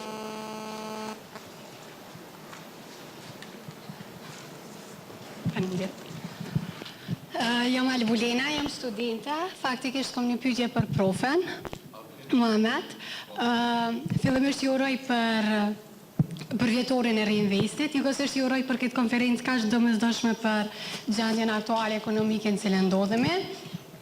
Faktikisht panelistët ishin shumë shkëlqyshëm dhe shumë të mirë në fjalët e tyre. Unë kam një pyetje, do doja shumë ta shoja një femë në panel. Apo pse s'është një femën? Është një lloj diskriminimi faktikisht. Faleminderit. Kritik me vend. Edhe pyetja tjetër, kjo është me vend, po është shaj mirë që femrat, do me thonë, po kryojnë hapësirën e vetë me dije dhe në Riinvest femrat janë shumë prezente, por fatkeqësisht këtë kryesi po pranojmë kritikën. Po, edhe një pyetje tjetër ju lutem. Urdhroni? Përshëndetje, unë jam Elizaveta Murati, jam studenta edhe pasi që ndëgjova ligjëratën e cila është bërë prej disa për panelistëve, çështja është se momentalisht është në rregull ti qasemi edhe si një problematike ekonomike që është pikërisht sistemi arsimor. Ndoshta është mirë për faktin që ne duhet t'i kushtojmë rëndësi edhe të bëjmë ndryshime që në rrënjët e tij, pra në sistemin parauniversitar. Por çështja kryesore ndoshta edhe kriza ekonomike e cila po prodhohet momentalisht është te mospunësimi i njerëzve që kanë një diplom ose janë të specializuar në një fushë caktuar. Ndoshta do të kishte më qenë më mirë që të krijohet një sistem i ri arsimor, edhe të përpiqemi që t'i specializojmë ose t'i bëjmë këto drejtime, të cilat janë më praktike dhe më të aplikueshme, sesa që të krijojmë ndryshime në sistemet të cilat janë parauniversitare, për shkak se ndryshime është bërë edhe me klasën e 9, edhe me ndryshimin e gjimnazit nga 4 në 3 vjet, edhe gjitha këto ndryshime nuk kanë pasur një feedback, edhe nuk kanë arritur që të përcjellin një gjeneratë të tërësishme me këto ndryshime, mirëpo ndryshimet janë bërë ad hoc edhe nuk janë marrë pasojat ose benefitet e këtyre ndryshimeve të bëra. Faleminderit. Po shkojmë në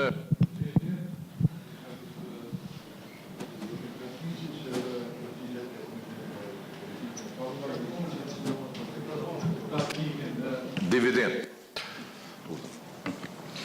Faleminderit. Unë e thash pak më herët që janë 3 ligje që do ndrojnë kodrat pakos fiskale, që ka të bëjmë me ligjin për të vëshën, ligjin për të ardhna personale edhe ligjin për tatimin e korporata. Qëllimi i këtyre ndryshimeve ligjore është tatimore, është që këto politika tatimore të jenë funksion zhvillimit ekonomik dhe pjesa më e madhe këtyre ndryshimeve që janë ligj kanë të bëjnë kryesisht me pjesën e lehtësirave dhe ndryshimin kuptimin e progresionit taksave, mënyrë që disa prej tatimeve që kanë të bëjnë kryesisht me masinerie dhe me elemente që ndikojnë në investime direkte dhe thithjen e investimeve të reja të vinë në Kosovë. Është e vërtetë që kjo politikë fiskale që edhe këto ndryshimet politika fiskale disa do të jenë edhe në kuptimin social do të kenë ndikime, për arsye që do të prekin stresat e mesme të vrafra, mirë po këto politika fiskale në Kosovë do të mbulohen për të ruajtur stabilitetin makrofiskal edhe për të ruajtur edhe për të plotësuar nevojat që, se thash, qeveria do të ruajë balancin mes tyrave donave. Disa prej këtyre do të kenë ndryshime edhe plotësime, po them kryesisht do të jenë taksat që janë rrit, taksat që kanë të bëjnë me pjesën e luksit, me pjesën që ka të bëjnë me doanë dhe pjesën që ka të bëjnë me pije alkolike. Të kjo pjesa që ka të bëjnë me taksën e dividendës, ka disa ndryshime, po cilat në thelb nuk e rrisin taksën, dhe është një progresion që do të shiqohet dhe do të bisedojmë në kuptimin e rregullimit të taksës dividendës. Do të është një diskutim që edhe kemi rritje, po jo për të mblu këtë pjesën, po jo shumë të madhe. Ma konkretisht, unë besoj që në takimin e rrallës do t'jap një përgjigje të saktë. Edhe një diçka, të çështja e tatimeve në kufi. Politika e qeverisë është që ndroi kjo çështje, dhe brenda periudhës 3 vjeçare që aty këja edhe dogonët të kemi një agjencion të vetëm dhe politikat e tatimeve të kalojnë nga tatimet mbledhje në kufi tatimet brendshme, prandaj ky është një proces që nuk mund të bëhet me herë, po në një periudhë 3 vjeçare edhe pjesa që ka të bëjë me pjesa teknike administrative duhet forcohet edhe të jetë e gatshme për një lëvizje të tillë, për arsye që ne kemi shumë të qartë që politikat e tanishme që janë për shkak të statit që kemi pas, nuk kanë qenë shumë favor zhvillimit ekonomik në momentin kur taksat mbledhen kufi, po kjo duhet gradualisht ndodhë dhe taksat fillojnë edhe të mbledhen brenda. Pra është një politikë që brenda një periudhë afatmesme duhet lëviz kuptimin e çështjes që tyrat mbledhen brenda edhe të mbledhen kur fakt inkasohen, jo sikur tash që është mbledhja tyra në kufi që faktikisht është një pengesë për zhvillim se fakta ende pa ndodhë, po thëmë edhe prodhimi ka ndodhë ajo mbledhja taksave. Pra është një politikë që mbrenda 3 viteve do të rregullohet, besoj. Faleminderit. Faleminderit, e lidhur me pyetjen që patëm knej, mendoj se ishte një pyetje interesante dhe po marr vetë përgjigjem se më shumë na takon neve kosovarëve. Ka të bëjë me përmirësimin e cilësisë së vendimarrjes, përmirësimin e cilësisë së qeverisjes, dhe më thonë që politikat përmirësohen në bazë të analizës së rezultateve paraprake dhe perfeksionohen vazhdimisht. Natyrisht shumë çështje që i përmendi këtu kolegu Bohinc kanë të bëjë me përmirësimin e qeverisjes makroekonomike, qeverisje zhvillimit, i cili bazohet edhe në metodat e simulimit për të pa efektet edhe të ndryshimit të taksave, por edhe efekte tjera. Ne kemi një punë të bëjmë në këtë drejtim të përmirësojmë, dhe më thonë, të mërim një përmirësim të qeverisjes ekonomike. Një nga probleme që sot nuk arritëm të diskutojmë, është problemi i informacionit ekonomik. Dhe më thonë, saj kemi bazat të dhënave për ekonomin, për sektorët e prodhimit, ne sot në Kosovë nuk mund të flasëm çka prodhon industria e Kosovës. Do më thonë, janë disa dhëna statistikë, por nuk publikohen sektorët e industrisë dhe të prodhimit. Çka prodhon Kosova, sa të keni vështirë të tregoni çka prodhon Kosova. Ose sa njerëz hinë në punë në Kosovë gjatë vitit. Na vetëm kemi vlerësime, por nuk e kemi këtë statistikë. Kemi shumë nevojë që të avansojmë të bazat dhënave, të forcojmë nisin e analizave makroekonomike në industrinë, në Ministrinë e Financave, di që po bisedon në zoti Shushtersi që dhe zoti Mojmir janë të inkuadrum që të krijojnë një model në mënyrë që na ta përmirësojmë qeverisjen ekonomike. E përmendi edhe profesor Bexheti, institucionet, me të vërtet, kapaciteti institucionet dhe cilësia politikave që përdojnë institucionet janë kyçe për zhvillim ekonomik.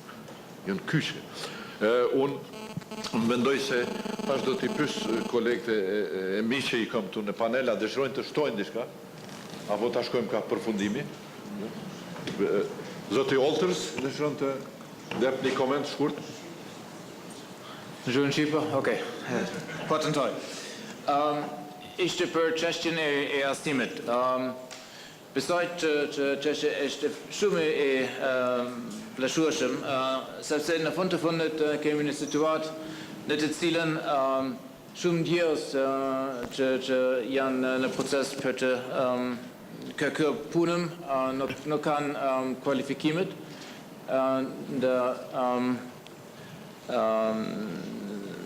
dhe kompanitë, shumë kompanitë kanë probleme për të gjetur kandidatet me kualifikimet që janë në nevojshëm.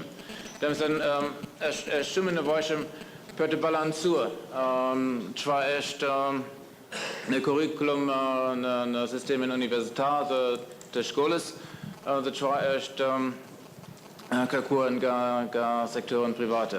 Dhe më thënë, jam plotësisht dakord që mund të jetë një sistem për të organizuar një dialog midis sistemit e arsimit dhe sistemet e sektorit privat. Ju falenderoj shumë për çështjen dhe jam dakord, është shumë e rëndësishme.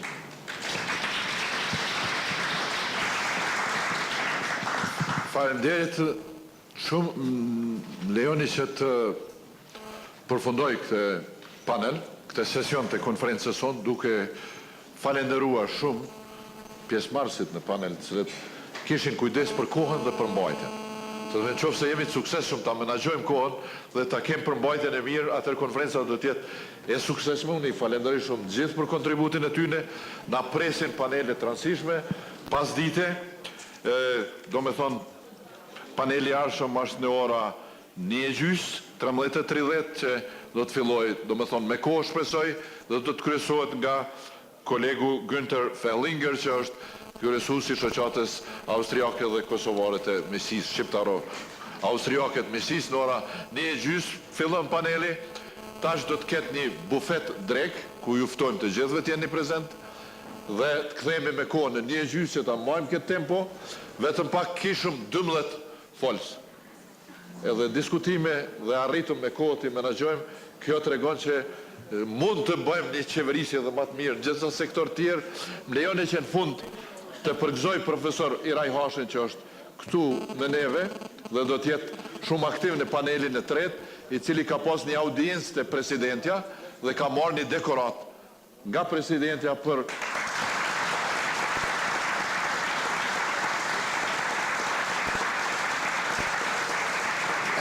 ka marrë një dekorat për kontributin e tij të dhënë dhe njëkohësisht dhe të Universitetit Staffordshire pikrisht në çështjen kryesore që u vu në këtë panel. E kjo është edukimi i gjeneratave të reja. Mendoj se me rezultatet që kam rri Universitetit Staffordshire me bashkëpunimin e profesor Hashit dhe me një kontribut po ashtu modest neve nga Riinvesti mund të krenohet dhe ajo është një shembull që sa është mirë të investohet në i gjeneratat e reja që fakt u përmend nga të gjithë panelistët, nga të gjithë, edhe nga kryeministri, por edhe nga të gjithë panelistët. Me këtë po juftoj në pauzë dhe po juftoj që me të njëjtin kondicion edhe të panelistëve, por edhe të audiencës që ishte për të admiru të kthehemi në panelin e ardhshëm një gjys. Ju faleminderit.